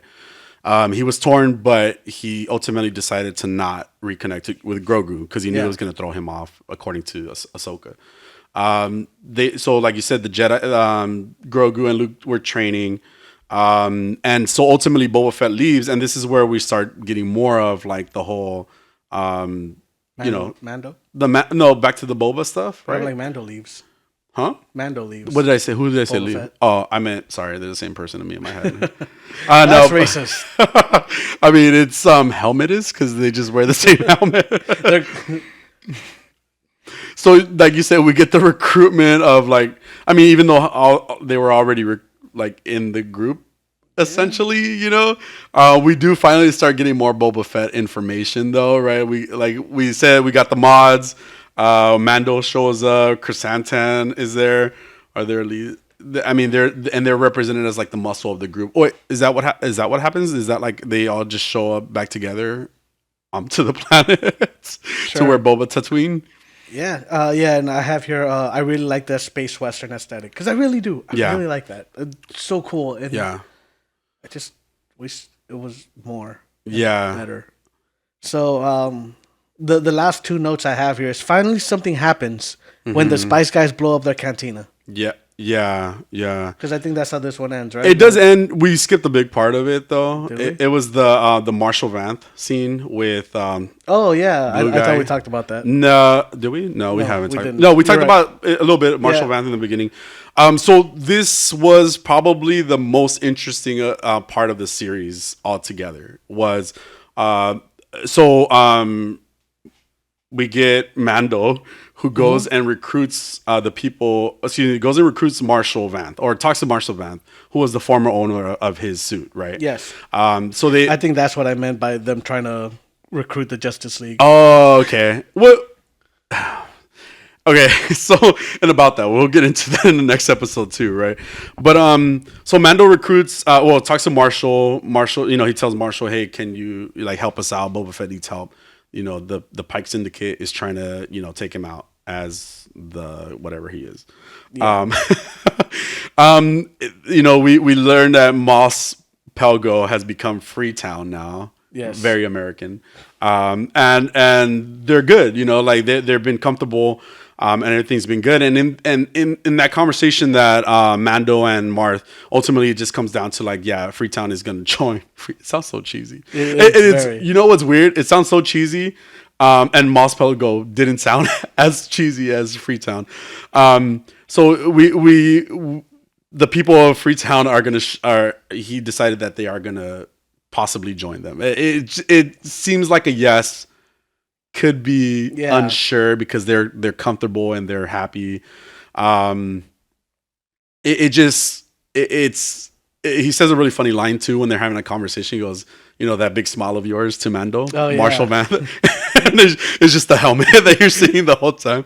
And Timothy Olyphant is really likable. Yeah, I've always liked him. Everything I've seen him in, yeah, I've always enjoyed Timothy Olyphant. Yeah, he's a charming guy, right? And so Mando takes it as a yes because that's just how Mando took it. Mando took off, and this is where again we get the craziest scene to me was it just started getting kind of eerie.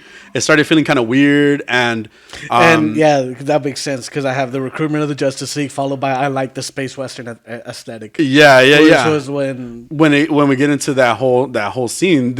And I don't know this guy's name, but this creature from who knows where comes in, right? He's dressed in like a black trench coat, very Western style trench coat, right? Mm-hmm. Same thing with his outfit in general. He has a black hat on, and then the closer he gets, the more you start seeing like this blue face of a man. He has perfectly white teeth as well that are fangs that are sharp. That's the name of the character? Yes. Okay. I've never heard of this character, never seen this character before, and I do have to say that that is something that I think it's from the Clone Wars. So they kind of failed in making him a bigger deal as he was, because it was cool to like the intro was so cool in this episode, right? Yeah. Like the way he showed up, the Western style where they're gonna shoot each other at high noon. Yeah, exactly. Marshall Vanth versus what was his name? Cad Bane. The character, those big glowing red eyes, that blue skin, looked really cool. Yeah, the freaking the pipes that were coming out of his face, like it was just all kinds of craziness to this guy. Yeah, amazing. I was freaked out. Sorry, I felt the tension. Marshall, gets shot. The other fucking deputy fucker upper, like. He got shot and killed. It was just one of the best scenes. Probably the best scene to me for the intro of that character, and for like just the series so far. And it should have been more of that. Yeah. The last note I have here for this episode is Luke looks so weird! Exclamation point, exclamation point, exclamation point number 1. Yeah. And again, we go back to now. We go back to them, right? Like the whole episode was basically about them. We get a little bit of Boba, Mandalorian, and then we go back to Grogu and Luke. Yeah. Where Luke is kind of torn because of what's been happening with Grogu. Like Grogu's not in it, I guess. Yeah. He's more of trying to make him a Jedi. Yeah. And Grogu doesn't seem up for it. Yeah, because he doesn't want to, because he has to give up, I guess, his ties, his emotional ties, or and he has to become a space monk. Yeah, I mean, Grogu. I mean, I know he's like whatever, like 500 years old or something like that. 50. At that point, he's 50 years old. Yes. Really? Yes. Okay. Well, he's 50 years old at that point. Maybe at this point, 52. Well, he's 52 years old at this point, and he's still a baby looking, right? Yeah. That's what he looks like. The Jedis are like kind of selfish though too. Like it's like in the sense of like he's like the last question that he asked them was, "Here's what Mando wanted. Yeah, here's what Mando wanted to give you, and this is a lightsaber. You could take this really, really weird onesie. It's a chainmail, yeah, or a space sword,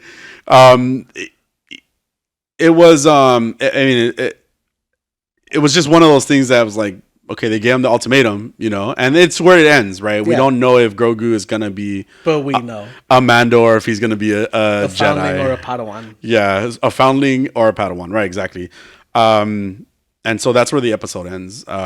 Again, we get this CG Luke, He looks so weird. He does, but he looks really cool at the same time.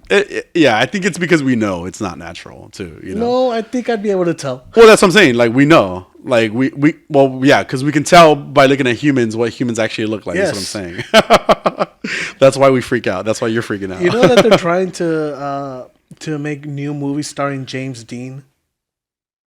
Oh, that's weird. Yeah. Why? No. I mean, we could just get a whole new actor. Yeah, that's what I'm saying. People exist, people. The reason that you hired James Dean was for that James Dean personality. Yeah, that's weird. That's weird. All right. So that's where the episode ends. And we just jump into the next one? Into the finale. Yes. Chapter 6, In the Name of Honor. Chapter 7, but yeah. Whatever. It was 7 episodes. I was surprised that it was an ending.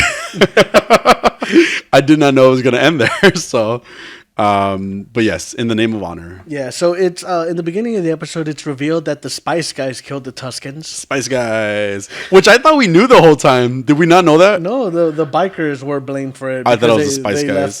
They left the symbols. Yeah. But I thought that But if they said it earlier, I wasn't paying attention. I was gonna say because I just felt like it was clear. Like to me, the Spice Guys were working for the Spice traders. Oh, excuse me. No. The bike guys were working for the Spice Guys. That's what I thought the whole time. I don't fucking know, man.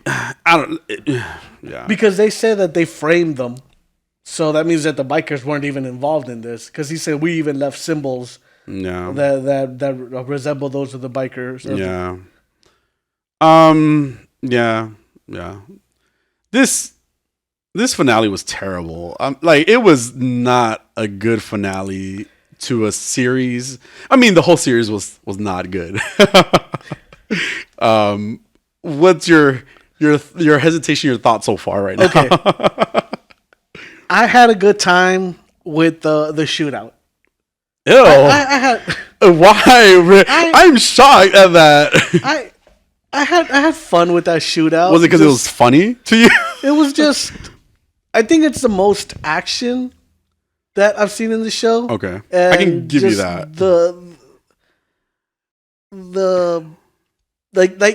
It was. It felt like an old Western gun battle that they would have with like unlimited bullets, like in the old school spaghetti westerns. Okay, you know where they have that 6-shooter with like 48 bullets in it. Yeah.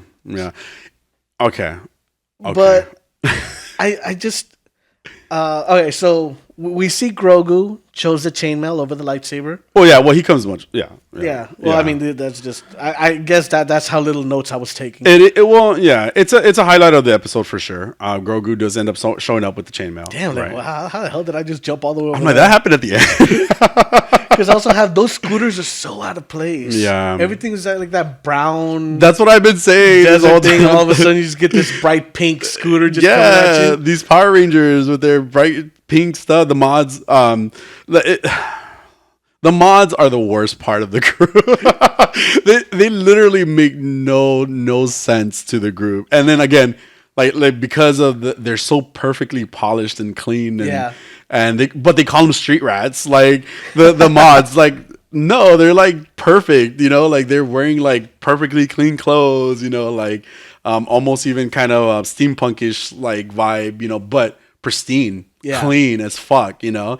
Even though they're street rats, you know, they're like defending their city and their honor of their Tatooine, you know. It's like no. So I have again how incompetent everybody is in the show. Mm-hmm. So they do all sorts of things to cover all their flanks, and they're just like nobody could get through. And then you have Cad Bane just walk up to him. He got through. And he's like, I thought nobody could get through. Boba actually said that. Yeah, nothing's explained. But he didn't even get by himself. Yeah. You know? Yeah. Like, Cad Bane shows up, and he has a fucking army with him. He does. And that is an issue that I have, by the way. If your army is like 12 people, it's not a fucking army. I mean, and I get what you're saying. He showed up with a soccer team. It was just such an epic fail to me. Like the amount of people, the amount of groupings that we got, right? Like was just so like minimal. Like it's like we just need like 10 people and we're good. You know, like you know we're good for this episode. You know, it just didn't make sense. Okay, so it just didn't make sense. They and like what you're saying too is they placed different parts of Boba Fett's already small army, right? The two orcs, the mods, which were like at maximum 4 that I recall. I don't think of 2. Well, the 2 main ones, right? The redhead chick and the dude with the cyborg guy, right? Yes. There were the 2, and then there was like 2 other that would always show up, but then somehow they ended up being like 6 of them as well. So they were placed around town. They were placed in another area.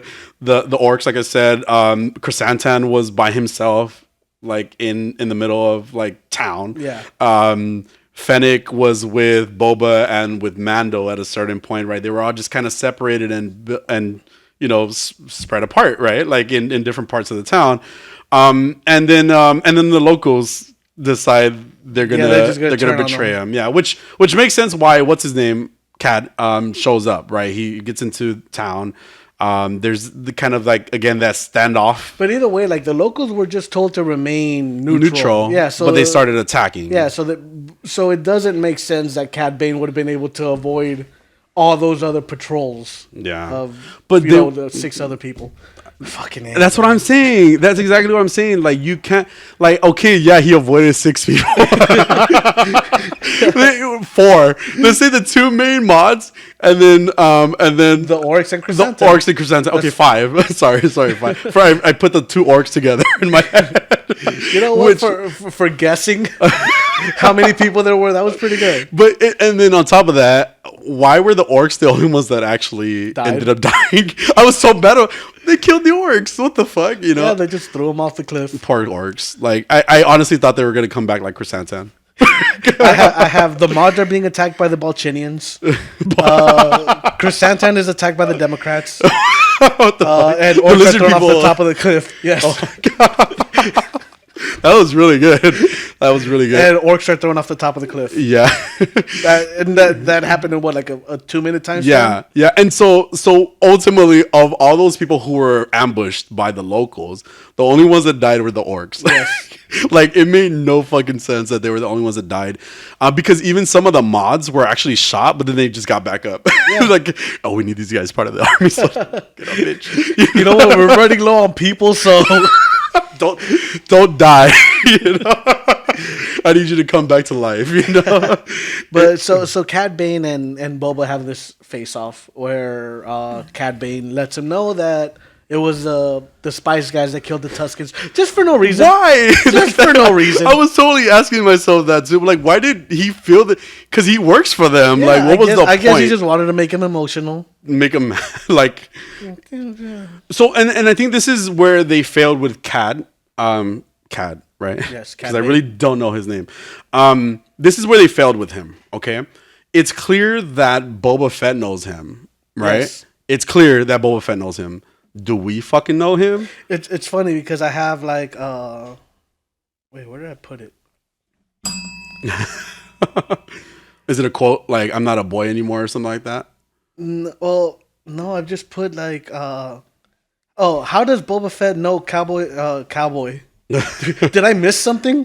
But yeah, it's not explained in the show. It's not explained in the show, okay. and this is what happens because in that conversation, right? It says, Cat's telling him, "Hey, you're going soft in your old age," and Boba tells him, "We all go soft or whatever," blah blah blah blah blah. He even says that like he's not a boy anymore, like and yeah, that he's not. Where did the flashbacks of him being a kid? Where did those go? Like, because maybe that's what they were trying to explain. I don't need that anymore. No, but I'm saying, yes, like, I know what you're trying to say. Like, Cad would have made more sense. Do you remember Cad in any flashbacks? He wasn't. Like, the main flashback I remember is when, like, Boba Fett was inside of one of those, like, spheres. Yeah. In the middle of the water, and a spaceship takes off, Okay, so something happened with Cad. And mind you, I'm not heavy into Star Wars, so I don't know what happened with Boba and Cad. So for you to make that... make it a big part of the show, right? Not even the center of it, because the Pike Syndicate was the center of it, right? And he was just hired by the Pike Syndicate. It was just so thrown in that it was like, okay, this is a really cool villain. I don't know shit about him. Yep. I don't know shit about him. He's really interesting. Cool. He's a hired gun. How the fuck does he know Boba? I don't fucking know. To this moment, I don't know. I'm sure there's a comic book or like something else. Clone Wars. Okay. The TV show. I need to fucking watch that. It doesn't need to stand alone, and because that's a lot to go through to be able to understand that. Yeah. You know? But it was such a cool character, and then to like leave me confused because I still don't know what the past is with them. But again, it's an issue with the timeline of the show and with the writing in general in this show. It was just so confusing at a part. I have Fennec shows up, kills 3 Balchinians, and they all run away, despite having more people and being ahead in that fight. like there was like 40 of them. Yeah. And like 4 mods. Yeah. And then Fennec shows up, takes out 3 of them. Yeah. And then they're like, let's all get out of here. Yeah. So they leave, and then and so what happened? Does he just take off right there? Cad takes off? I'm trying to remember what happens with that. Because at one point he's gone. He's gone. He leaves because that's when the army starts like coming in, right? Like because even the mods start regrouping too. Yeah. Right? Wait, something happened. I'm trying to remember what happened. Because there's a part where they're just all shooting each other and Cad is gone, right? Yeah. Well, isn't Cad fighting Boba Fett? The whole time? No, he stops fighting him. He stopped fighting him? I thought he stopped fighting him when he gets killed. Well, he shows up at one point. Because he shows up at one point and then leaves. And then because remember, then a whole little like war breaks out. And then after the war breaks out is when Cad and him fight each other? Or is that before? That what happens? I feel like that's happening in conjunction with the war, like at the same time, isn't it? I don't know. Like Boba Fett is fighting Cad Bane. Okay. Everyone else is fighting everyone else. Yeah. At what point do they go back into the tavern that's been blown up? Yes. Because don't they have a conversation with Cad and then go back into the tavern? Is that what happens? I don't remember. You know what? Maybe. It just okay. I was bored. I was bored too. To be honest, I was bored, and I think this is part of the reason why I was bored is because it's just the fluidity of it wasn't fluid. It wasn't moving forward. You know, it was just really weird. I think you're right though. Like after the conversation, they just turn around and walk back in. So yeah, that sounds right. Yeah, because I think Fennec stops them from fighting. Yeah, because they go in. Time. Yeah, because they go in, and then that's when afterwards they get attacked by the people because they're like, oh, something feels wrong. Something feels weird. Yeah, and also I'm like, you have a sixth sense or what? You know. So yeah, and that's what happens because there you go. That's what happens. So they take off. The mods are feeling weird. Yeah. So Fennec is like, hold on, I'm on my way. And mods are getting shot at. And that's when they start taking out like the different little groups. So the people. Yeah. Chrysanthemum, the orcs, the mods are all being attacked separately. Yes. Right? Fennec goes and saves the mods. Mm-hmm. And they're all trying to get back to the cantina. And they all start getting back to the cantina. Just when everything seems bleak, that's when... Yeah. You know, Deus Ex Machina, free time arrives. All 10 of them. Oh, yeah. Fuck, man. They just put them all in a van. Like they carpooled up there. It was so embarrassing. I was like, what? These 10 people are going to save us from these other 12 people?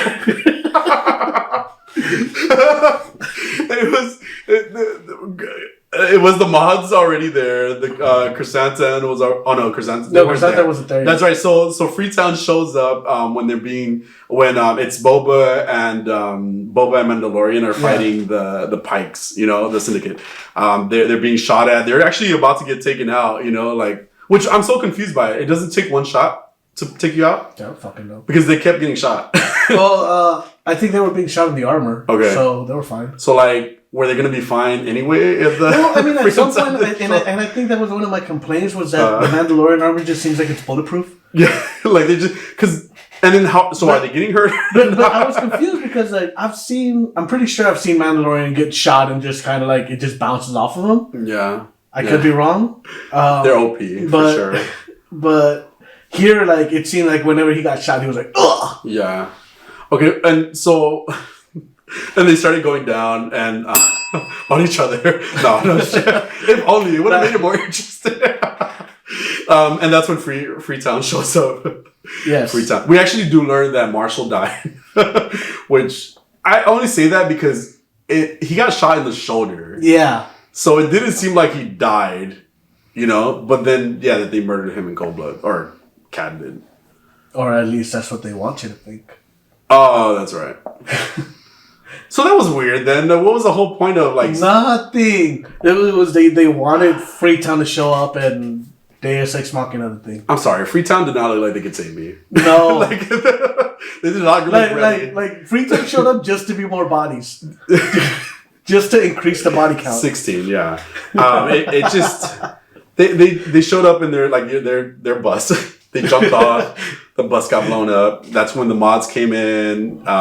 Chrysanthemum somehow lived through the gunfire. And getting dogpiled, too. Yeah, I was going to say the Democrats all attacking him. It legit... great. I don't get why he lived. Is his skin tougher? Does he not need armor for that reason? Maybe that's a Wookiee thing. Maybe it's a fur. Protects him from gunfire. Cool. He lived. He made it. He got saved by Mando and Boba. They carried him to the rest of the way, and they were just all hiding behind the ships. Mm-hmm. And they're shooting back. By the way, and I know you said it was probably part of what you liked. I thought it was the unlimited ammo. The goofy ass, and to me all that was a callback to old spaghetti westerns. Great. So that's why I enjoyed it, I stand by that. I totally understand why I did it. Totally get it. This is Star Wars. This is Star Wars, and those weapons were cheesy as fuck. I totally get it. Pew pew pew. That's what it was. It was and these little sparks of lasers. I totally get it. And I get what you're saying too, but it did not. It just no. And then we get these two giant fucking mecha robots. Yeah. Everybody thinks they're good, and then we get these two giant robots. Yeah. That are way OP, and they can't. Their weapons can't do anything to them. No. So Boba Fett goes and grabs his brand new Rancor. So everybody leaves. Is the Rancor is before the fight with Cad Bane or after? See, I was gonna say that was. I feel like this is more during. I don't know. I don't know. I feel like it was after. No, I think Cad Bane got killed first. Yeah, because wait, does the Rancor eat it? No, he eats the other bad guys. Oh, all right. So I don't even remember at what point during that battle. All right, such a forgettable show, people. There's still more questions and more I want to make fun of. By the way. Oh, please! Okay. I only have one more thing, and that's at the very end of the episode. Oh yeah, so the two robots do show up, and then that's when Boba and Cad are fighting, because that's when I've known you a long time, Boba, and then I'm not a little boy anymore, is what Boba says to him. So they're having that conversation about that, but this is after the robots show up. But then Freetown and the mods and Chrysanthemum, they're taking off a direction. Oh, did you see that part where Chrysanthemum was over there trying to fight one of the robots by himself? Yeah. And then he fails. Yeah. Because he's a fucking Wookiee and that's a giant robot. With a force field. With a force field. And then the mods go and save him, right? It's the girl, the redhead mob and the cyborg guy mod. And these the Pike are part of the locals that are bad show up, and the one mod with the cyborg guy does a spin and then fucking shoots. I saw that. I was like, what the fuck? What was that for? I remember that. Did that help you shoot? He had a flare with it. Unnecessary. It was so unnecessary. Very John Woo, though. What does that mean? He was a director. John Woo is...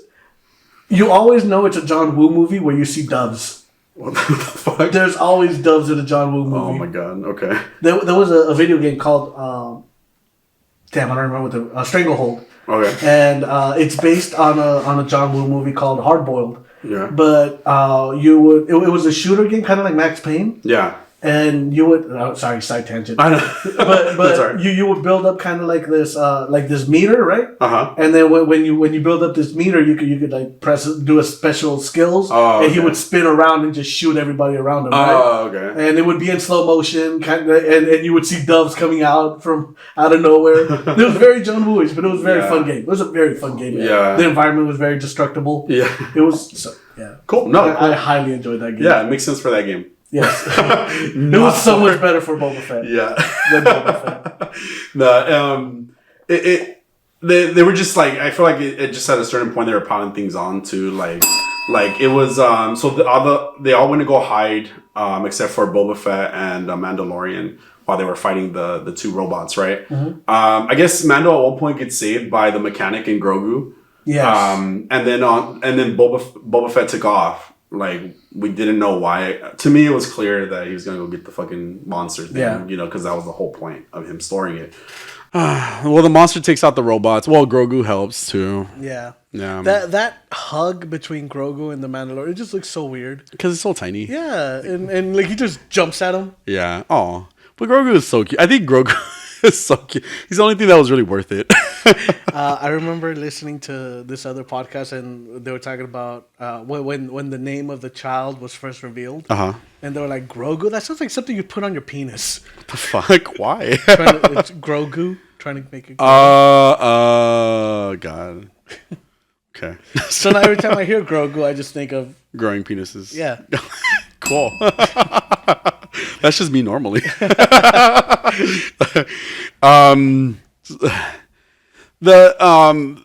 Eventually like, so this is the monster, Grogu, Boba, they all take out the two robots that are like super trouble, right? Yeah.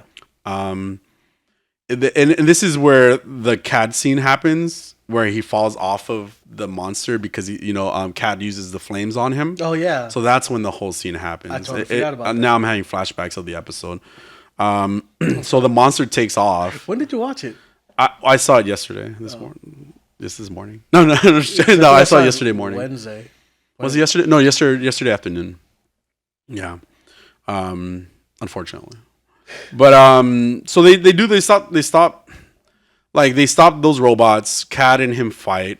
It's a cool scene where they fought. But again, this is where a lot of the questions came from for me. Where like, well, how does he know him? Like, where do they know each other? Because they know each other really well. Yeah. And this is where like Boba finally, like they fight and he uses his Tusken weapons to kill him, to kill Cad. Yeah.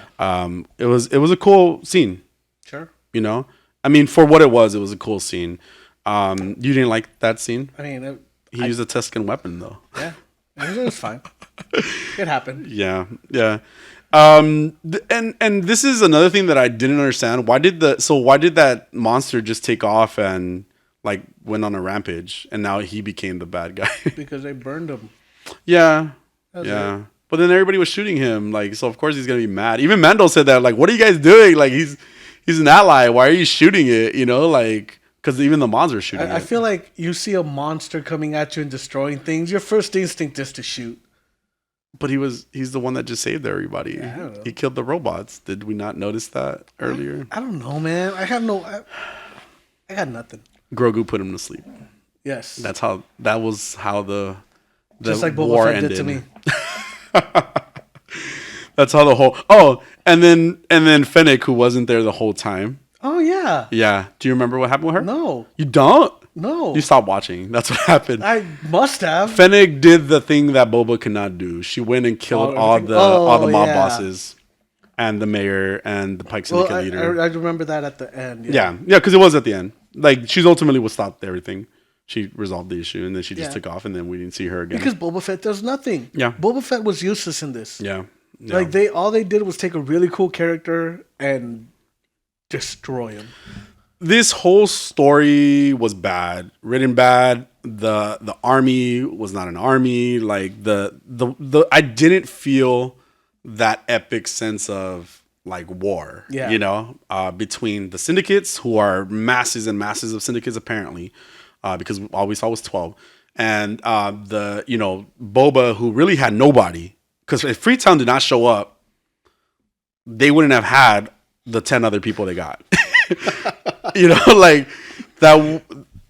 That's it. You know, like Freetown just came off the bench. Yeah, like it honestly, like there was I know you liked this scene, but I mean, it was. I understand why you didn't. It was bad. Yeah, I'm not going to defend it. Yeah, I understand why you did it. Yeah, I enjoyed it just because of that. I really am usually a sucker for like nostalgia. Okay. Usually, cool. They didn't do it for me with the Skywalker. Yeah, but usually I'm totally a sucker for nostalgia. Yeah. And this for me, it just reminded me of being young and watching those these Mexican Mario Almada movies that I don't know if you've ever heard of. No. But, I mean, I've heard of them, sure, but I don't think I've seen them. Just like I said, just one guy with a 6-shooter and unlimited ammo. Yeah. Like, you never see him reload. Yeah. I get it. So that's totally what like to the cheesiness of it. I get it. And maybe even to the original Star Wars movies then too, it sounds like, because maybe they had a lot of that. With these energy weapons, I guess you don't have to reload, and that's how they explain it. Yeah. But still. And that could make sense. That could make sense. It's 2022. We are in this happened in a galaxy a long time ago in a galaxy far away. But they're in space. It's sci-fi. I get the vibe of the original series. That's cool. Yeah. I get because Tatooine, you know, and everything. Great. But overall, the story wasn't good. The build up wasn't good. The fact that they had to play a different show. We were watching a different show, and that just again, like what you said, you know. I do have to just like say that a coworker made a really good point. That Disney Plus shows seem to be all doing the same thing right now, where like there's they introduced the villains in the last episodes, you know, or like the last few episodes, you know, type of thing, or before the conclusion. It's funny because last week you started off with Disney Plus is doing the same thing with villains, and then went off on a completely different tangent. The reason I did that is because I didn't want to spoil the rest of the show for you. This is a spoiler because I wasn't sure the Pike Syndicates like had been mentioned at that point too. That's why I stopped myself. Yeah. Because they were the bad guys. Because I remember going back and listening to the episode and going, "What do they keep doing? What do they keep doing, Jaime?" I left you in anticipation. There you go. But it's true. It's true because they did that with Arrow. What was it called? Wow, Loki? No. Well, yeah, they did it with Loki. Well, they did it with Loki, but Loki. Okay, it was done. Really well. Good, done really well. Jonathan Majors was amazing. Yeah. So what was the last one that we showed? Falcon. No, the last one that we saw. Oh, hold on. Hawkeye. They did I was gonna call him Black Arrow. They did that with Hawkeye with Fist, right? They've done it with with what happened before that one too. No, because I think before that was Falcon and the Winter Soldier. Wasn't it? So it was with Loki too. Then I was saying Loki. This show. WandaVision, I guess we got. Well, I mean, WandaVision we had been seeing. Yeah. So it was with those shows, but I mean, these 3 shows at least have had kind of a similar type of thing, just kind of thrown in at the end. And these last 2 Disney Plus shows have not been good. You know, like they have not been. They haven't been interesting enough for you know, Hawkeye and this one for me to be like, yes, I want to see another Boba Fett episode next season. You know, I'm so glad it's over. I'm glad it's over too. I do want to see more Mandalorian, you know, because we got 2 Mandalorian episodes this series, and I want to see what happens with Grogu. I want to see what happens with potentially Ahsoka because I just like her look. Yeah, you know, but just the story. The story really was not a good story for Boba Fett. Yeah. For the series, for them. And then at the end of the episode, we get to see the Marshal taking an old man bath nap. Yeah, yeah. So he's so I guess he's not dead. When Boba was talking about it on the streets, I thought he was talking about Chrysanthemum. Me too. Because that was probably the play. It's being used right now. Yeah, and then Chrysanthemum shows up. I'm like, oh, he's done. I actually, I'm kind of. They're lucky I saved post credits because I almost did it. I fast forward it. Oh, okay, because you skipped it through just to see. I don't ever watch the credits, even though the artwork is really cool. It's really cool. Yeah. At that point, I'm really annoyed that I watched 40 minutes of that episode. I get you. I feel you. I like the artwork. Sit through 5 minutes of artwork. Yeah, and I think I just saw it by mistake this time. Like by mistake this time because I was like, oh, there's something else, you know. So yeah. Overall, it was a fail of a series for me. I agree. I wanted to like it, and I wanted to know more about the Star Wars universe, but it just, Yeah, so, I mean, I was vocal. I didn't like the first episode. Really enjoyed episode 3. Yeah. Episode 2. Episode 3 was boring. Episode 4 was boring. Yeah. Then we got 5 and 6, which were not Boba Fett episodes. Yeah. And then we ended with this. Yeah. Like, I'm good. Yeah. I really don't need any of this. Yeah. Thank you. I wonder if Megan's gonna yell at me for that. I want to hear what she has to say about it. Like, what did she like about it? If she liked it, I'm really curious. So but because it was not a good show. Yeah, because last I spoke to her, she hadn't even started Peacemaker, but she said she was up to date with Boba Fett. Oh, okay. So damn, that's the wrong series to be watching. All right. Now, kind of want to see if this works. Peacemaker is coming up. Do you really want to taste it?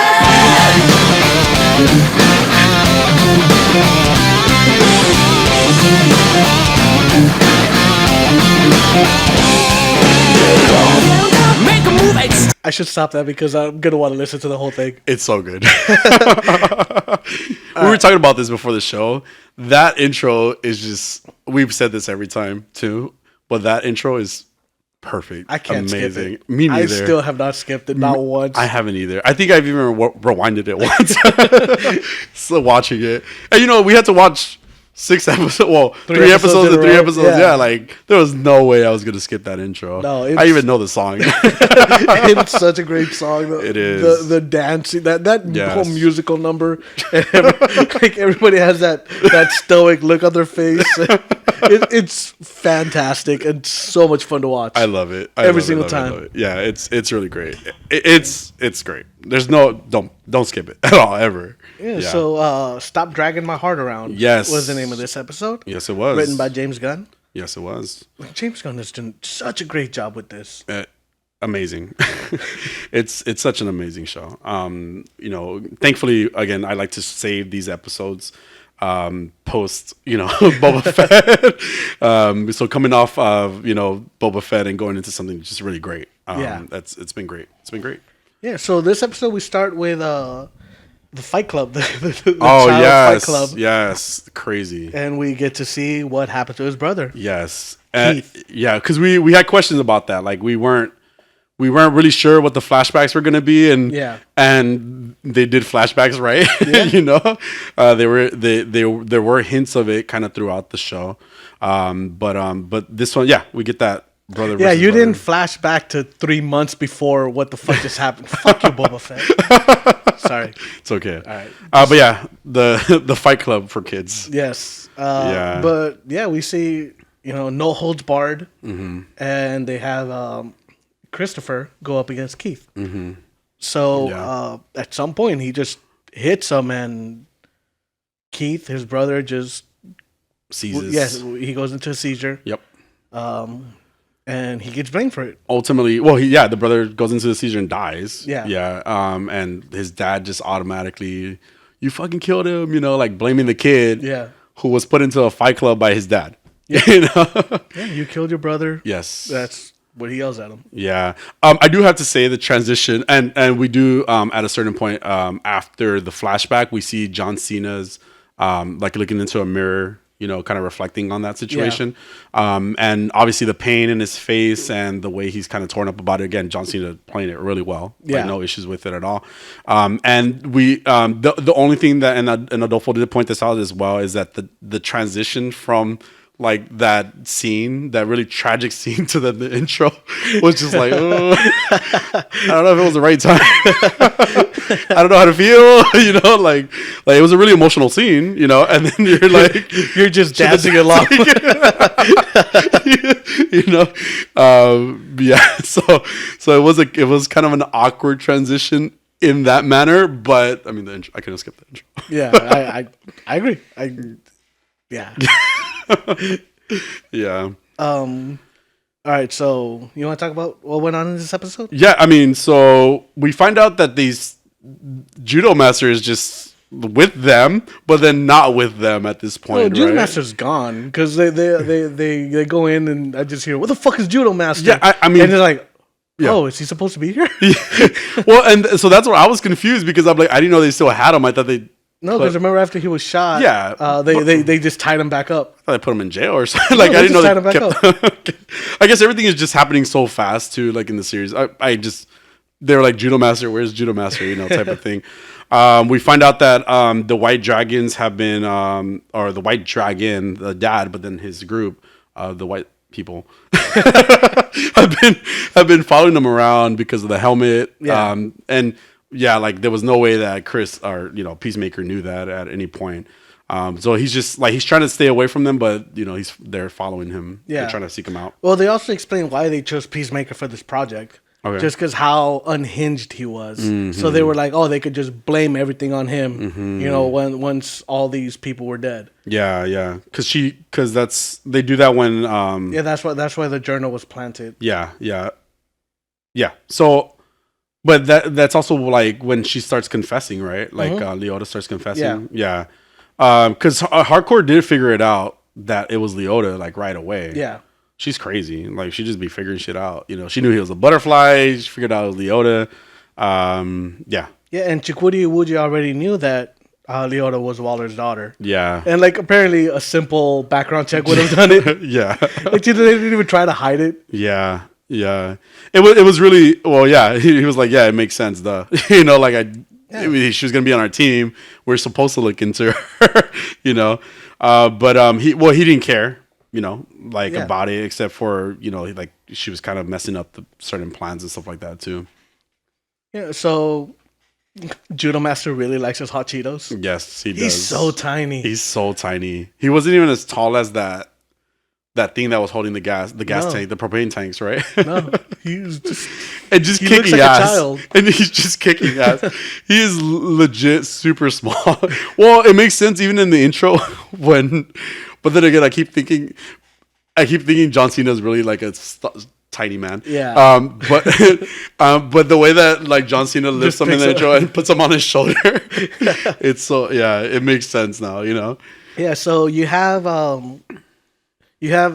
economist, Peacemaker, and Vigilante. Yeah. In a car trying to get away while the White Dragon chases. Yeah, so it's the White Dragon and also the police are coming for him, right? Yes. So that's why they're just trying to be on the run. The butterfly cops. Yeah, the butterfly cops, right? So they're on the run. We do get a really cool, like a crazy scene of White Dragon flying, and I thought that was looks really awesome. Cool. Yeah, like his armor, his the look and everything was just really crazy. And the way that fight when because again White Dragon is tracking them with the helmet that Peacemaker's wearing, the way that like when they find him, when White Dragon finds the truck and just he goes and knocks it over, that shit was T-bones it. Yeah, it was badass. It was they were all they didn't even know what happened. They were like, what the heck just happened, but it was crazy the way that scene happened. I liked it a lot. Yeah. Then you have Vigilante essentially blowing himself up. Yeah. Vigilante's crazy as fuck. Vigilante's such a psycho. He's such a psycho. Hey, but it was appropriate though. Like, and he cracks me up. Yeah. I mean, even while he's like dying, I guess, like he's over there still trying to, crack jokes, be super awkward as he is, he does like blow up White Dragon too, but White Dragon didn't really get damaged. Well, I mean, the armor, I'm assuming. Yeah, it got like a bit torn, Yeah, too.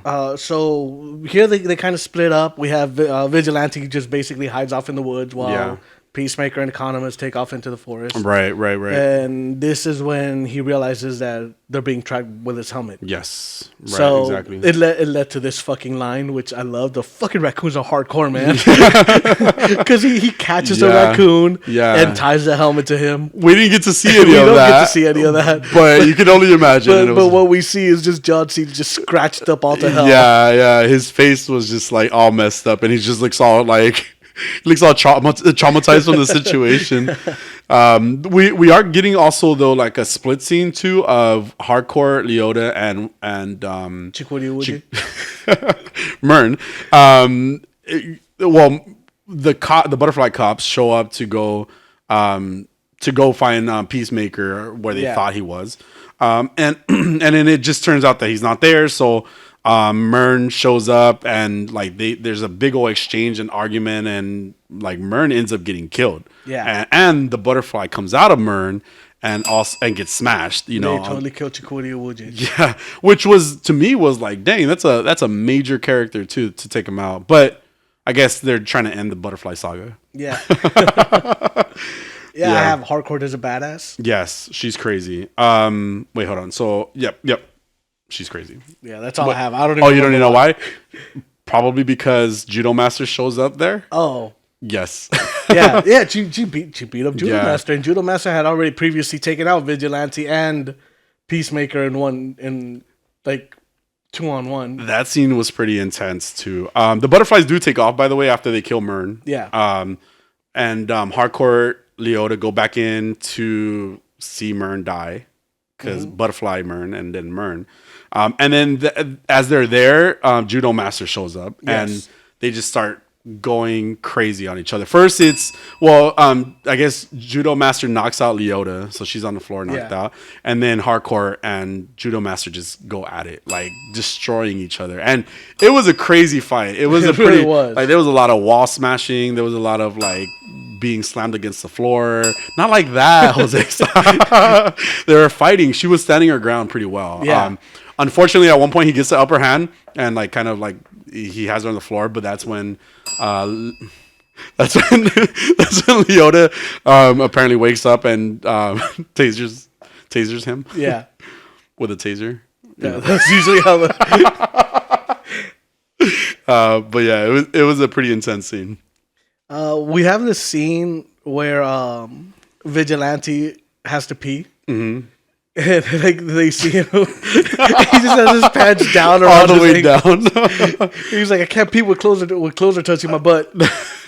And so it reminded me one time I was at a truck stop. Oh my and God. I walked into the bathroom and there was just one of the truck drivers with his pants around his ankles on the urinal. Was there another one nearby anywhere? Yes, that sounds like some gay shit happening. There were plenty of people in there, and. Yeah, then he walked out without washing his hands. There was something else going on there. Like the worst part though is like when you see these people walk out without washing their hands. Yeah. So later, it's happened multiple times where I've walked out of the bathroom later and I see them like picking up stuff and putting it back, and I'm just like, ugh. Yeah, like picking up stuff Like and putting like, it back. On chips and because it's in a gas station or something. Okay, got you. Yeah, and I'm just like, ah. Yeah. The life of a trucker. Yeah. So then we get a face off with Vigilante and not Vigilante, Peacemaker and the White Dragon. Yeah. Well, they're getting beat up, right? Yeah. Before Economist Ex Machinas again. Yeah. Like he just shows up and shoots everybody down. Yeah. It gets pretty intense with them too. I'm trying to remember what happened in the scene. Where basically Peacemaker's holding a gun to his dad. Oh wait, well before that though was the where you just they're being attacked by the clan. Yeah, it's true. Yeah. And Economist just shows up with like a machine gun. Yeah, and then shoots everybody down. Yeah. Because Vigilante, while he's trying to help, he's just got blown up. Yeah. So he's like pretty messed up too. And they do get into fights enough, and then like you said, Economist takes them all out, and that's when like they finally have that standoff between. Like you said, White Dragon and Peacemaker. Yeah. At that point, he's talking so much shit to him. Yeah. It's so crazy, and again, all the trauma and everything that he's gone through, he was bound to crack. Yeah, and I honestly thought Vigilante was gonna take the shot. Yeah. And that it was gonna create like more of a rift between Peacemaker and Vigilante, but no, Peacemaker just snapped and pulled the trigger. Yeah, shot him right dead in the middle of his head. Yep. Yeah, and again. The acting from John Cena in the face exercises. Okay, Vigilante, you fucking asshole, ruining the fucking moment. He ruined the fucking moment, and again, you can still even though Vigilante says that, you can still see the emotion in John Cena through this whole fucking situation. He like from the moment that he shoots his dad, he starts crying. Yep. You know, and I was like, oh damn, like I got emotional. I did feel the scene. I was like, man, that's crazy. Who knew? Who knew this about John Cena? And it was just such a... Me, Jaime. You just liked him because he was funny. You didn't know he had range. You were just like, haha, It's he's a start. hilarious. That didn't happen. Like, Vigilante does make fun of the face exercises. He doesn't make fun of it. Like, he really thinks, he's like, hey, man. Oh, this yeah. isn't the time to be doing your face exercises. Yeah. Because he has no emotion. No, it's a callback to like the first episode or second episode. Yeah. Yeah, where second episode.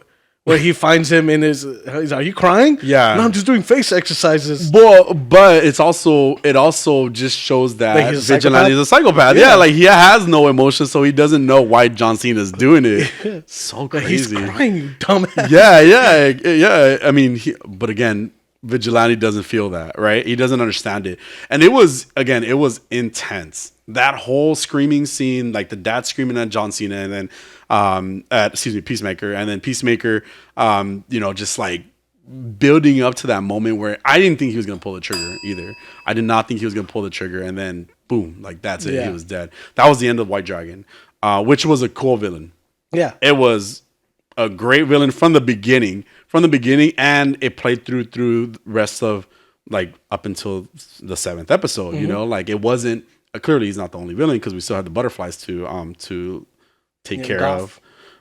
And what? Goff. Well, the butterflies. Yeah. The group of butterflies. Well, I mean, I'm saying like Goff is like the main the main butterfly. Yeah. Okay. No, but yeah, it was just again, John Cena, amazing. He was great. I'm so impressed. So they take they take Eagly to the because Eagly was kicking ass too. Yeah. And then he was kicking. Oh, I mean, as always. Yeah. But he got hurt, so they take him to a vet. Yeah. Did somebody punch Eagly? Because I have something like that. Did I just see? Oh no. Oh, okay. So there was a scene where Economist was in the car with Eagly, and Eagly kept pecking at him. Yeah. And I was like, "Punch the bird!" And to myself, I said, "Punch the bird." So I put, "Did I just say punch the bird?" He should have punched that bird. I'm sorry. Eagly was pissing me off, and then stop, Eagly. Fuck. Crinkle some chips or something. He'll get in the car with you. Yeah, but Eagly was kicking ass, and he did get hurt, unfortunately. Because it was even White Dragon, which is another reason that Peacemaker was really mad at White Dragon, is because now he almost killed the bird. Yeah. And so that's even another thing that led up to like to Peacemaker killing White Dragon in that scene. Yeah. So now we have the scene where they're in the where they get a hold of Harcourt and Adebayo. Uh-huh.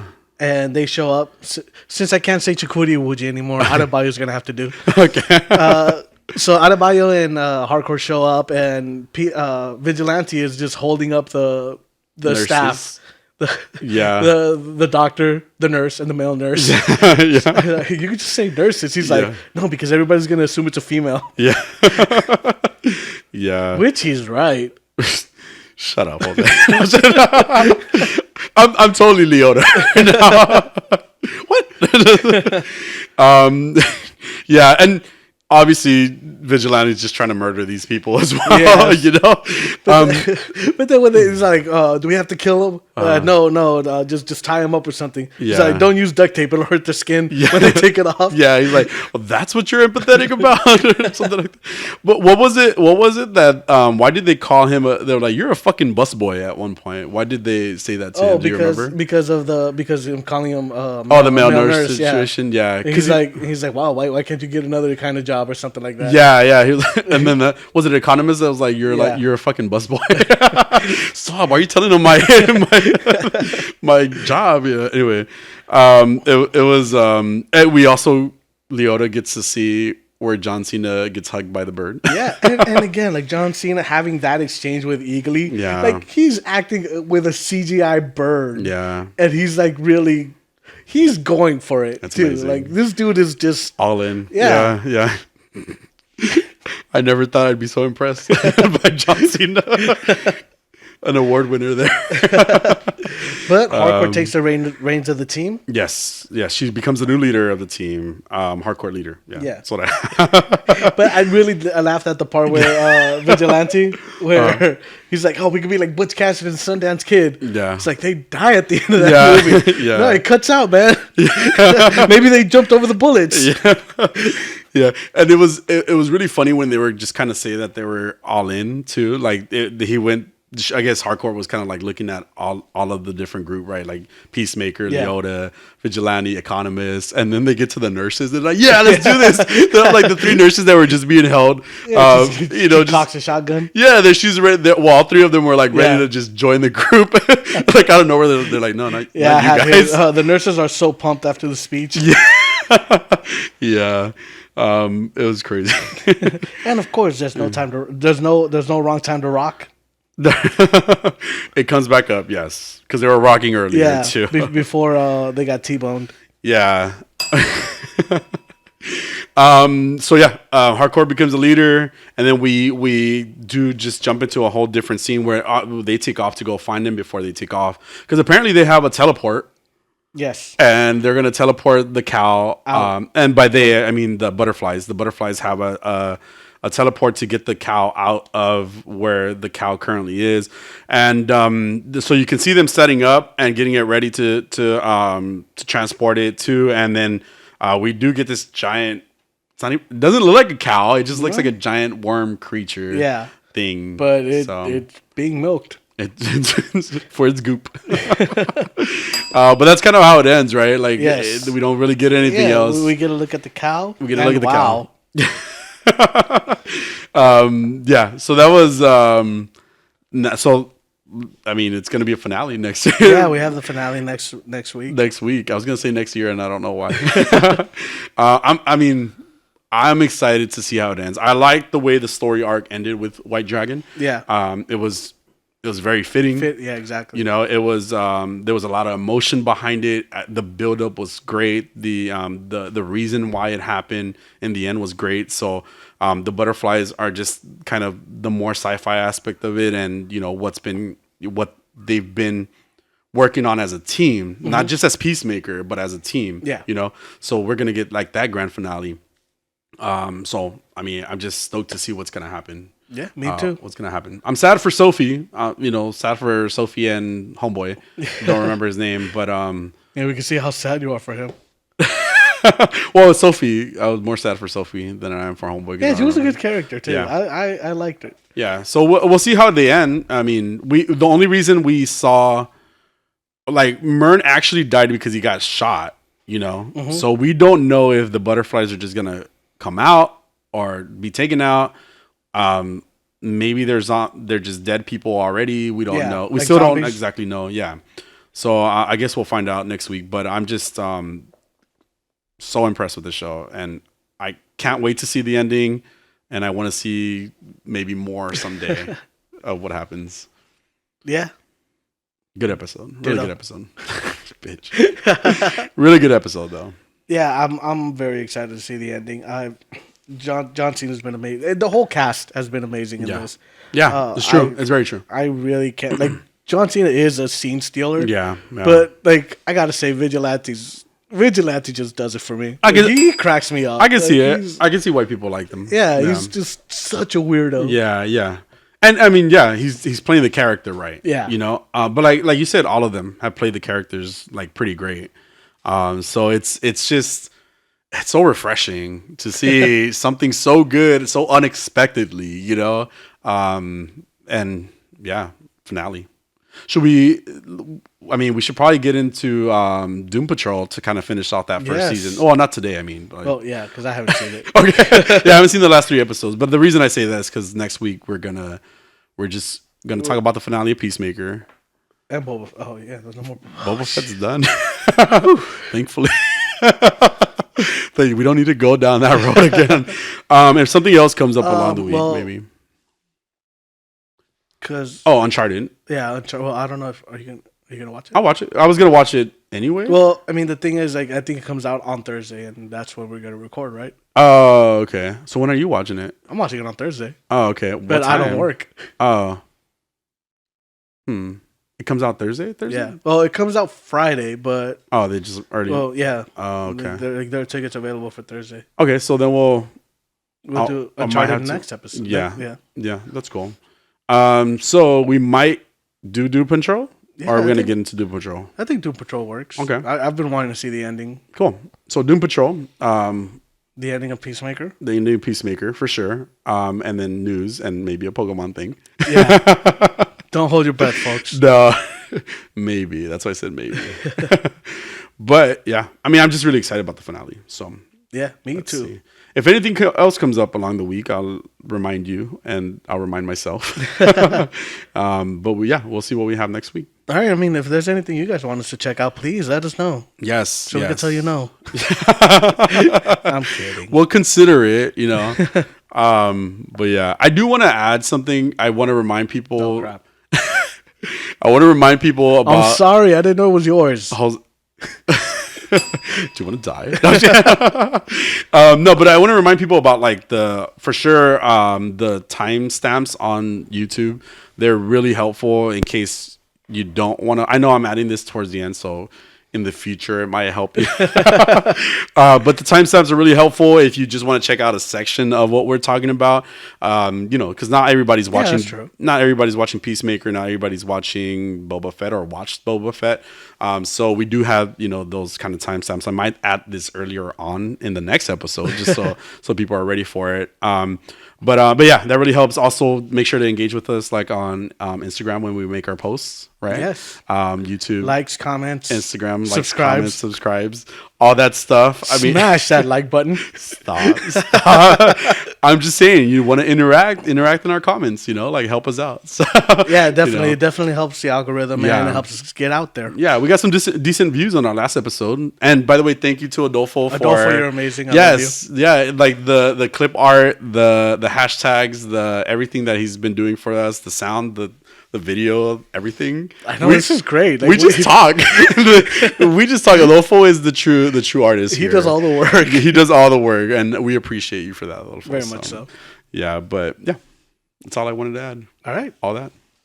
Well, I mean, I guess it's pointless to ask. You can still ask. No, I'm good. All right, I guess we're out. Have a week. Bye.